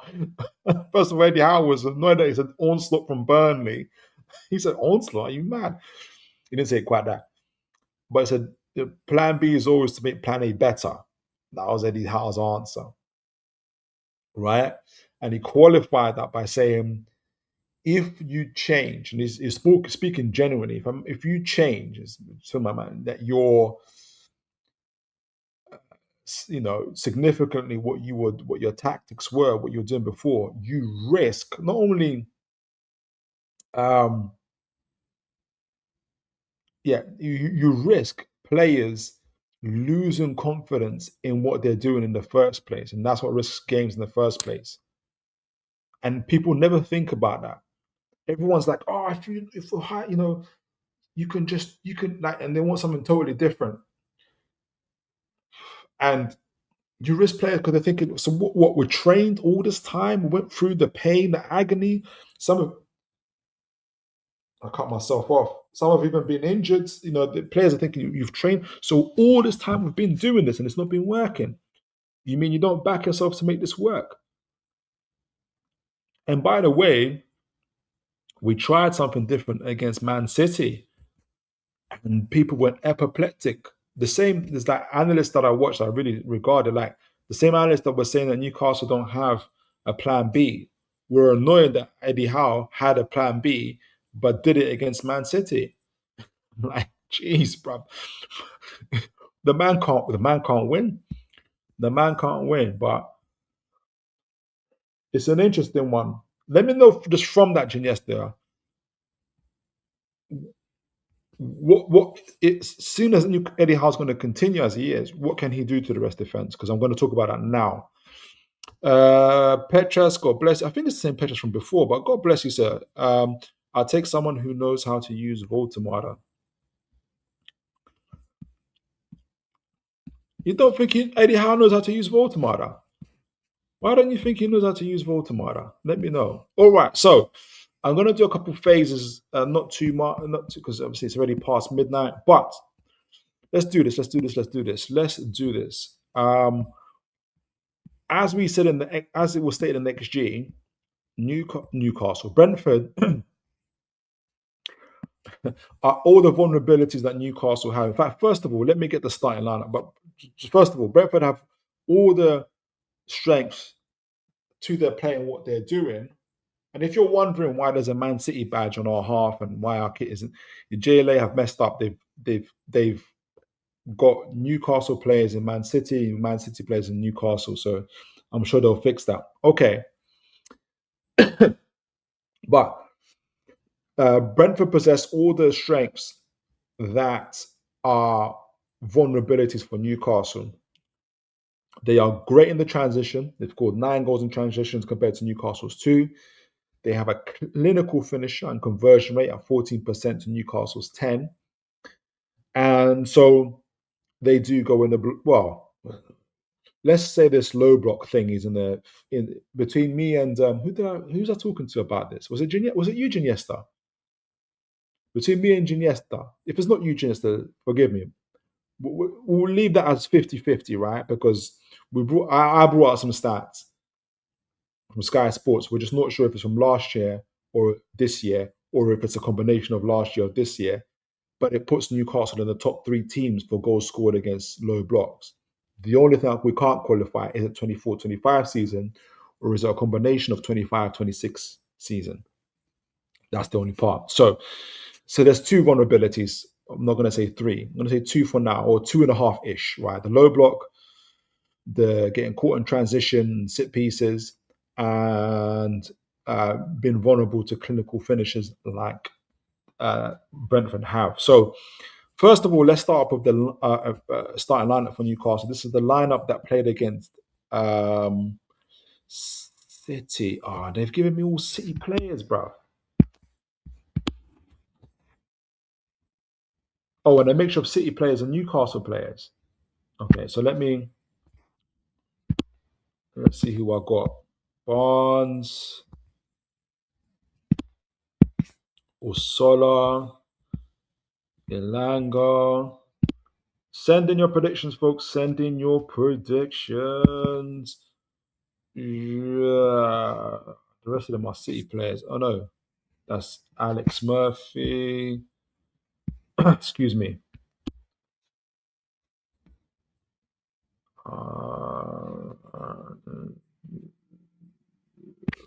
Wissa.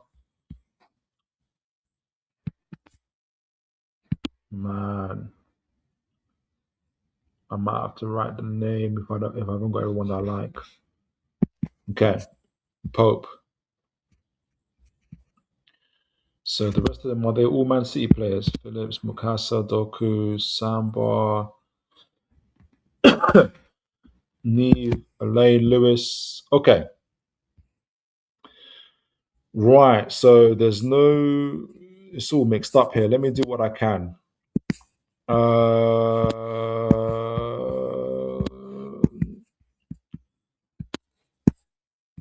Can I ever move it? Yo, folks, we might be disappointed here. Oh no, brilliant. I was scared. Right, so I don't disagree with folks that put 3 in the back. I think Iniesta said it. I'm gonna stay with 2 for now.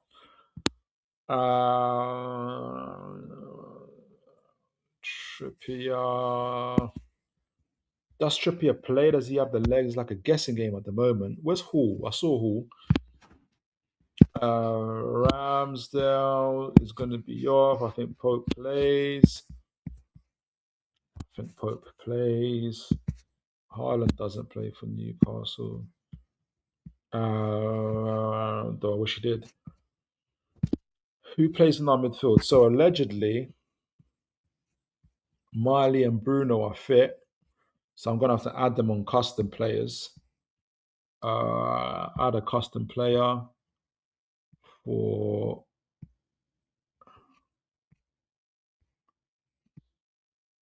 How do I even... By clicking on the pitch. Yeah, midfielder, Lewis Miley. What number is Lewis Miley? Is it 67? So it's 67. I forgot what number it is. They've got him under Brentford. You've got to be kidding me.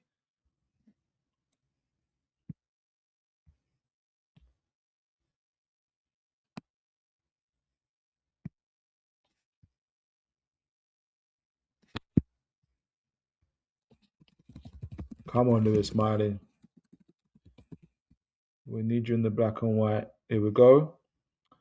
And I want to add another one. Bruno G. I'm going to say he's available.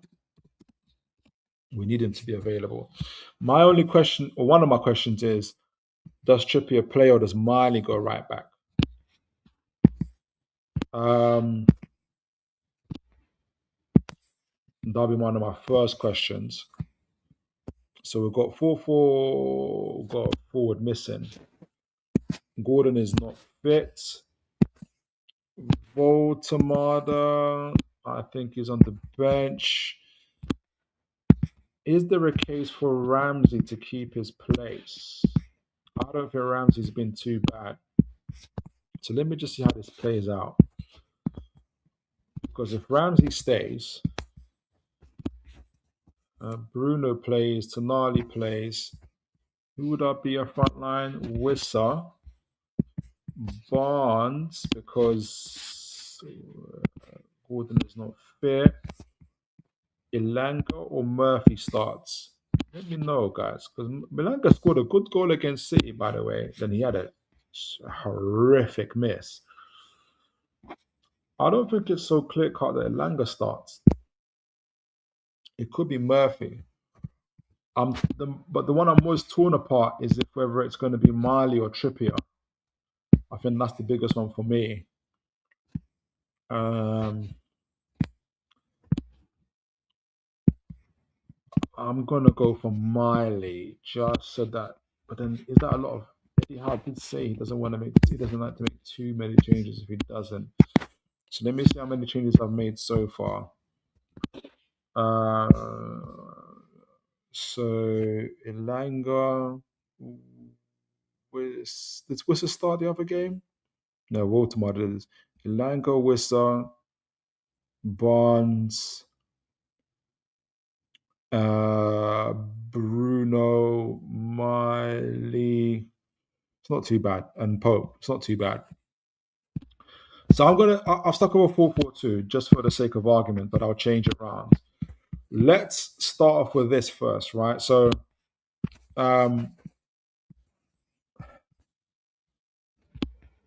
we'll go to handling the rest defense in a moment. So Genius, I think a back three helps with. I'm going to start this. A back three helps with our rest defense issues. We'll often attack in a 3-2-5. In a 3-2-5, having an organized three in the last line and consistent of defenders that will make it more organized in transitions. Let me do that. Let me do the 5. I'll do the 5 in the back. Before I go to that, let me just go to the 5 in the back. So who would we take off from midfield? Would it be midfield actually? Let me know. Who would you take off? Iniesta. I'll go for because last time it was a forward that we took off. So does it keep Wissa and Barnes? I think it's Wissa and Barnes then. And we put Burn. It sort of makes sense though. I see where you're coming from with this, to be honest with you. Let's keep it like this. So we've got a 5-3-2 type of thing going on. So let's see what we look like when we're attacking, right? Because that's what the biggest concern is. When we're attacking and there's a turnover, where would Tonali be? Okay. We'll get that in a moment anyway. Ramsey. So say we're attacking. Chow. It's Botman that's usually in the middle. That's the funny thing about it when we're in the back three. And then Hall, let's put Pope up a little bit higher. Okay, so we've got the 3 in the back. Burns around here. Do you know what? I think I agree with you, Iniesta. I think I agree with you because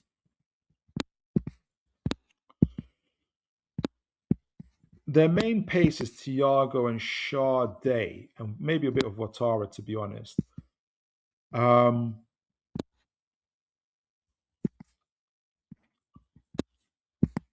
Botman, Chow, Burn. I feel way more comfortable just like this in this area. In fact, let me just highlight this because this is going to be where the battle is going to be won and lost, right? Okay. So Newcastle are in attack, right? And that's going to be part of the situations that we're talking about. And we talked about how Newcastle love them the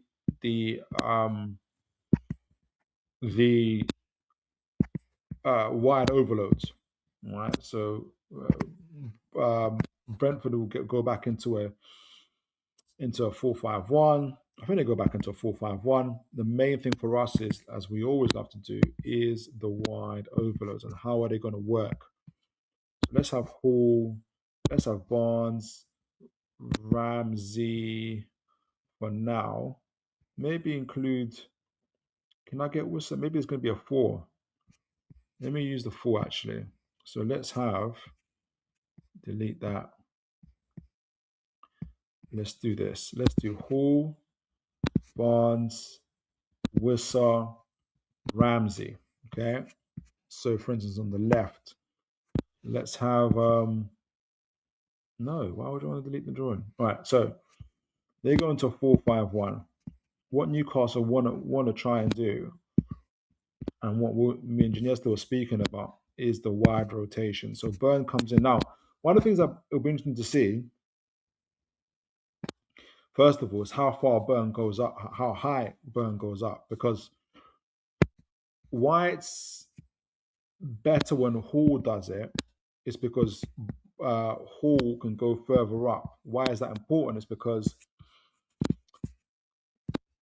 the further Hall moves forward here, the more questions he asks, and the more of Brentford. So, for instance, if you're Ouattara and you got Burn who's passing from here,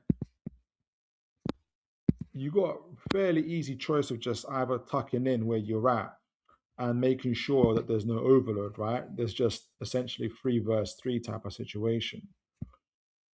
But if you're with Hall, so it'll be interesting to see how far Burn will dare himself to go up, right?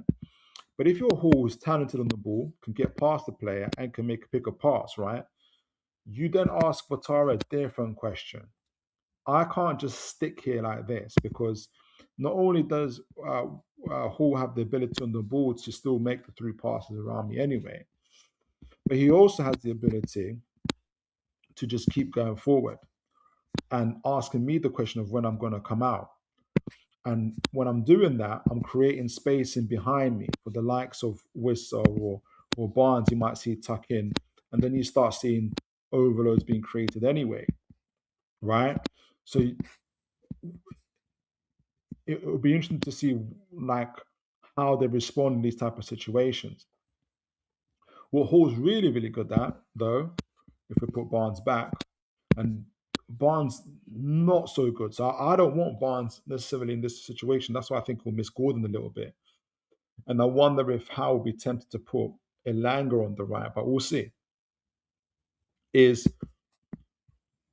Hall is very good at getting the ball over here and allowing the likes of Barnes to go in and either do the overlapping runs or the underlapping runs on this side. So even if Hall Barnes receives the ball here, Hall's very good. So if Coyote comes out him here, Ouattara's here, Hall's very good at making these underlapping runs here, which then gives Barnes the option of either releasing the ball or causing the likes of Ouattara. Either Ouattara has to follow Hall, which gives more space, and for the likes of Burn to push up or Tonali to push up, or Ouattara stays where he's at and Coyote follows Hall, but then it gives space to Barnes to either drive here or gives him space to cross in the ball where hopefully you'll have players in the box to finish it, right? To at least get shots off on target. So the battle between Hall and Ouattara is going to be crucial. But the other end of it, though, is the transition stuff, right? And the transition is going to be if Barnes or Hall or whoever should fail, and say for the likes of Coyote, who's very good, very athletic, has got the ability to get the ball and drive with it. Absolutely drive with it before he releases the players. You've got the likes of Ouattara, who's got pace. Thiago's got pace. Shard is going to be on the other side here. How do Newcastle respond to this, right? Burn, that's good. Burn has to be ready for it. I wonder what Tonali's role is going to be. How high is he going to be allowed to go? Because he's still going to be important to kind of providing some sort of an outlet here, some sort of player here to be able to move the ball around. But also, we're going to need him for this position to provide the screening over the back 3, right? Because that would allow, for instance, the likes of Chow to maybe go over a little bit more to Sade to make sure or at least he can be in the position where he can cover Sade. Botman can set himself a little bit more as well. And maybe then you got Burn and more of a 1v1. So you get these type of situations. Okay, let me do it like this. Let me see if I can push Coyote a little bit higher here. So you might have this type of situation where they break on us, right? Coyote's running.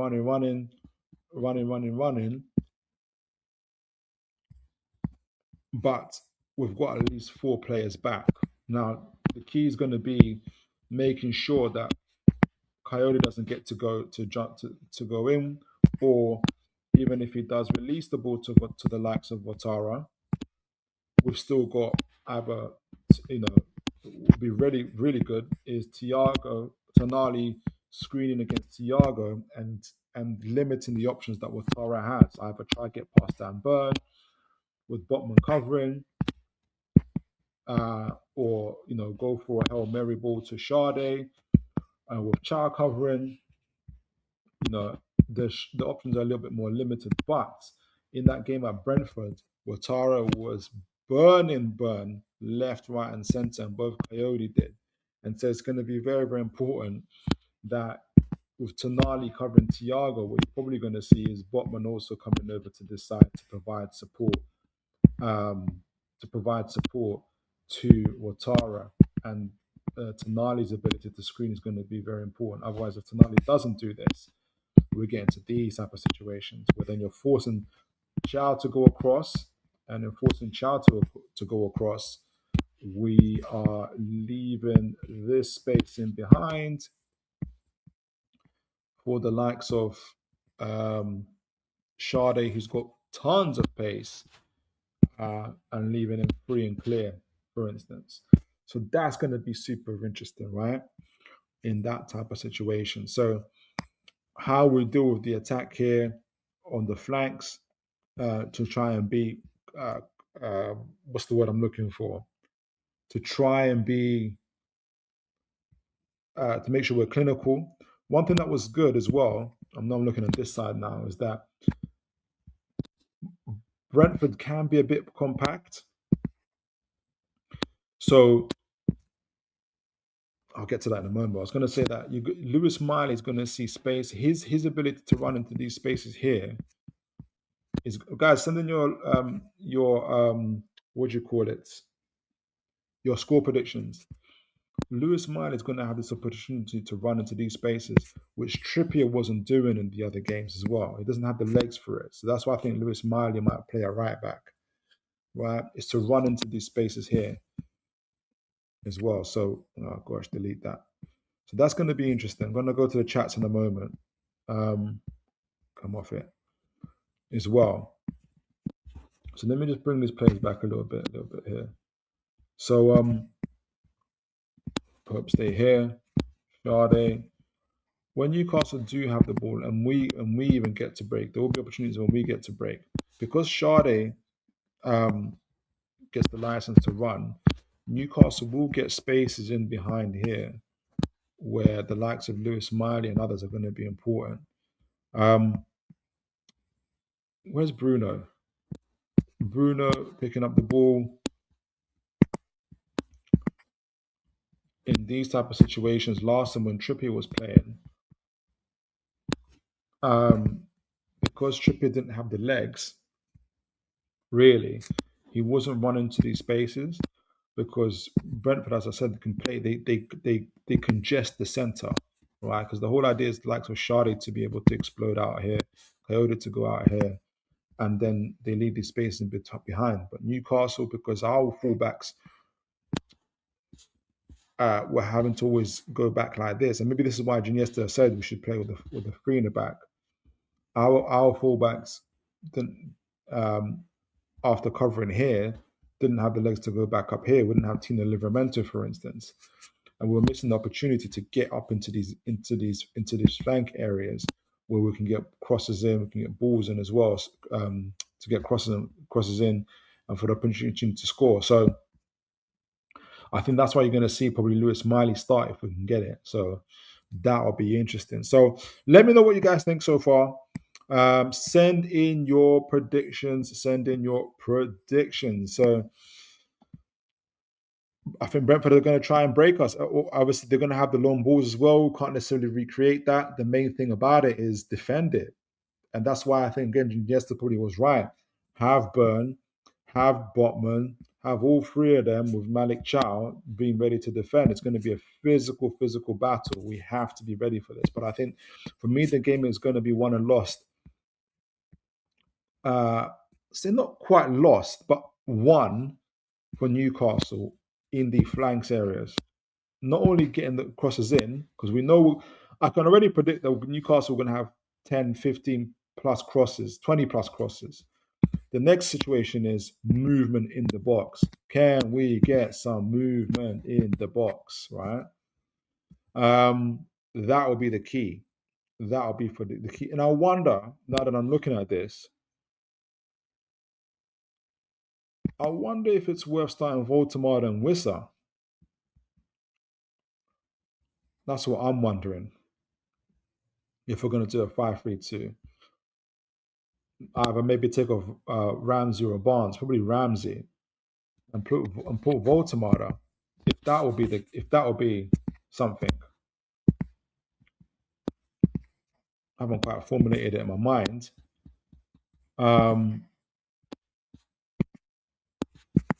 Got one less midfielder, but the fullbacks are playing. But you've got two strikers up front, pressing up against their midfield, sort of. Let me know what you guys think. Right, so I'm going to give my predictions in a moment. Let me know what you guys think. Oh, tons. I thought you just had a few. Yeah. Brilliant. Let me get a drink of water before I read over this. Send in your predictions.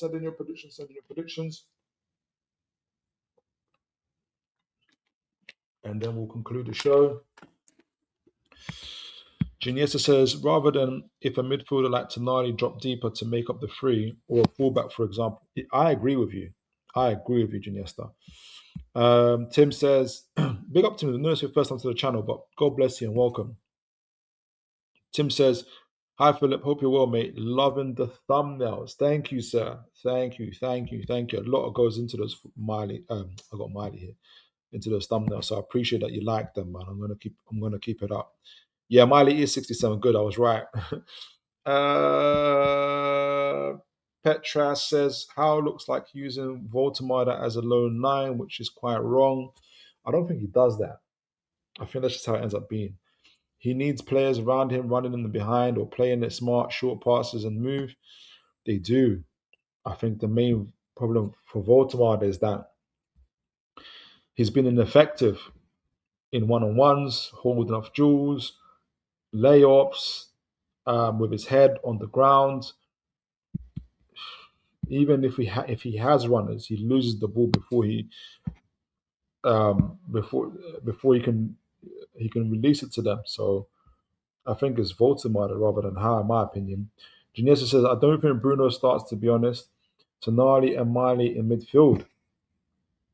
Is that you think? Because you think Bruno's not quite fit yet. Then who would be right back? Trippier. Must be Trippier. Trippier needs to hit those flanks then, honestly. Or Tonali, Ramsey. Okay. Petra says, we also need a Whistle or Rosula or Gordon up front. Gordon's not fit. Up next to Walter to help press. Yeah. Volta is not Newcastle fit yet to do it alone and maybe never will be. I think there's more to come from Walter, but I see what you're saying though. Janessa says Botman is more of the sweeper type. Yes. The other two get licensed to man mark and follow opponents deeper into the other half. Yeah, so Botman will be here, and it'll be Botman it'll be Byrne, who will probably have the license. I don't know who he'll press, probably Watara in these type of situations. Tonali will be able to go up a little bit, maybe here. Yeah. I see what you mean. Big up, James. Good to see you, sir. God bless you. Always Always a pleasure to see you guys. So, guys, send in your predictions. Mate, sorry I was working tonight, but just got back a few minutes ago. God bless you, sir. Working man. Good to have you. Good to have you, sir. I always say you could be anywhere in the world, but you chose to be here with us. So God bless you, James. Petra says, I play Pope. Thank you for sending your starting lineup, James. Not James, Petras. Pope said he's got Pope, Miley, Chow, Botman, Burn. Chow, Botman. So you've got three in the back as well. Hall, Bot, Ramsey, Tonali, Bruno, Volta. So you got Volta and Whisper up front. You've gone for a 3-5-2 as well. It makes sense. I wonder if Iniesta's really Eddie Howe in disguise. Petra says, and play Barnes in the Langer in the second half. Yeah, when the space and fresh legs will make a big difference. Yeah, I like that. I like that. Iniesta says, Sade got a straight red versus Villa last week. Not that I'm happy, but who plays in his he's a thorn in our side. Just as Keane, Lewis Potter will likely replace him. Potter isn't too bad, but he hasn't got the pace of Sade. So, and I fancy Miley against him. If it's Miley at right back, or probably Trippier. James says Keane beatable though. Keane beatable though. More Sade. Glad he's suspended. Chemist. I think I know what you mean. James says Toon Tactics. Your mic is popping like mad. Is it? Guys, let me know. Really, me personally, with someone that works in that event industry. Oh, sorry, didn't realize you worked there. Guys, is my mic popping? No one said anything to me. How do I stop it from popping? Let me know. How do I stop my? Maybe it's my chewing gum. Adrian's gone 3-0. I love that confidence, man. Ramsey, Wissa, and Voltemar. That would lift the gloom. That would lift the gloom, Adrian. I like that. I like that a lot. James says this is probably the one I would go with 4-3-3. To be honest, broke them on the counter attack. I think it'll be better, and I think this is the way that Eddie's gonna go. We'll see. You could be right. Your mic is making clicking noises once every 5 seconds or so. Okay, let me see.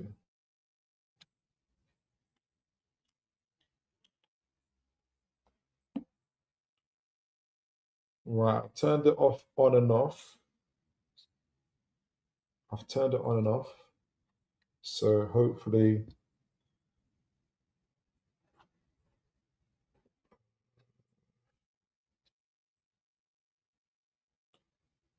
now I can hear it. All right. We'll wrap up the show. All right, guys. Send in your predictions. I'm going to give mine in a moment. Thank you to all those that have sent in your predictions and your starting lineups. Iniesta's gone for going with a 3-1 win. I love that. I love that. Score early and then have Brentford try to break our low block and force to give up space in behind their line. That would be absolutely ideal. James says, do you want to do my view about the EFL Cup? I was expecting to lose. I didn't think we were going to get anything out of it. It was just annoying. We lost 3-1. It's annoying to go 3-0 down in the first half. No, I agree with you, James. It seems to relate to moving the players. Possibly. I've stopped moving them. Though. I stopped moving them. No, thanks for letting us know your views, James, on the EFL Cup, man. All right, so let me give my prediction. I love the confidence, man. I like the three in the back if he plays the three in the back. Let me know others, yes and others. How disappointed would you be if Newcastle didn't play three in the back? um,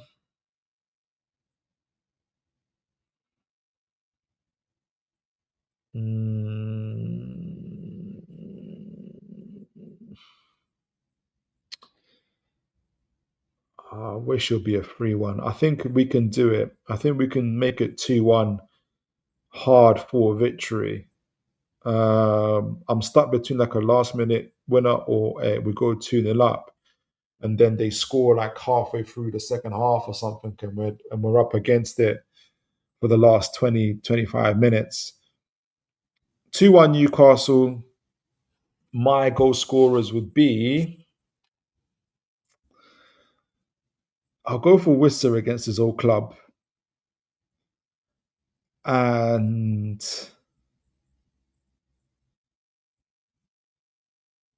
I feel like we're going to score from a set piece, man.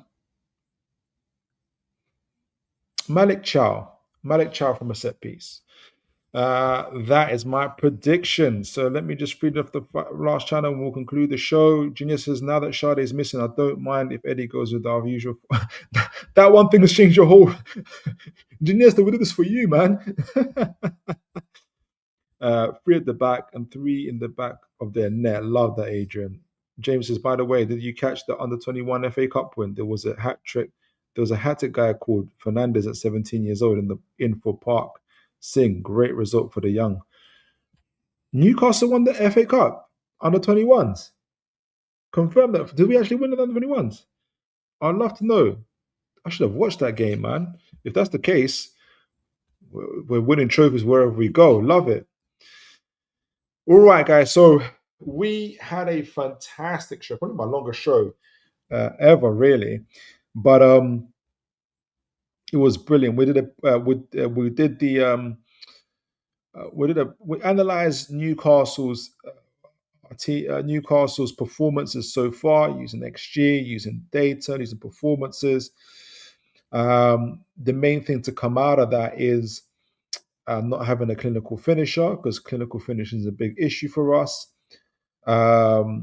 The home and away disparity, great at home, not so great away. I forgot what the second one was. Oh, conceding on the transition. And that was one as well, the rest defense. So, but what's been more frustrating for me is the fact that Newcastle have been performing in the Premier League at least 60% of the time, but have not been converting those chances. And that goes back to finishing. I think having a finisher changes the game for you. But then we went into the match preview for the Brentford game, who are really good in transition and are clinical finishers. So it's a must win. That's the first thing I should have said. It's a must win.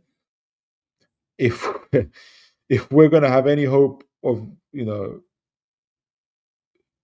not even Champions League, Europe, we risk, if we don't win, if we lose, we risk really having a big old fight up against it, because next game is against Tottenham away as well.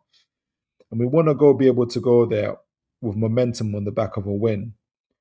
So it's a high stakes game. Brentford are also, who I think are above us, will be looking to win. So it's a high stakes game to get into Europe. So it's a high stakes game for both teams. But we're back in the Toon, we're back in Newcastle to get it over the line. As always, folks, we'll give our predictions as well.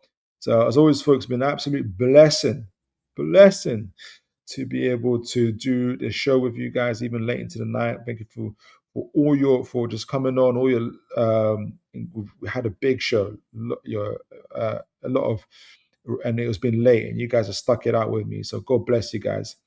As always, folks, look after each other, and God bless you all.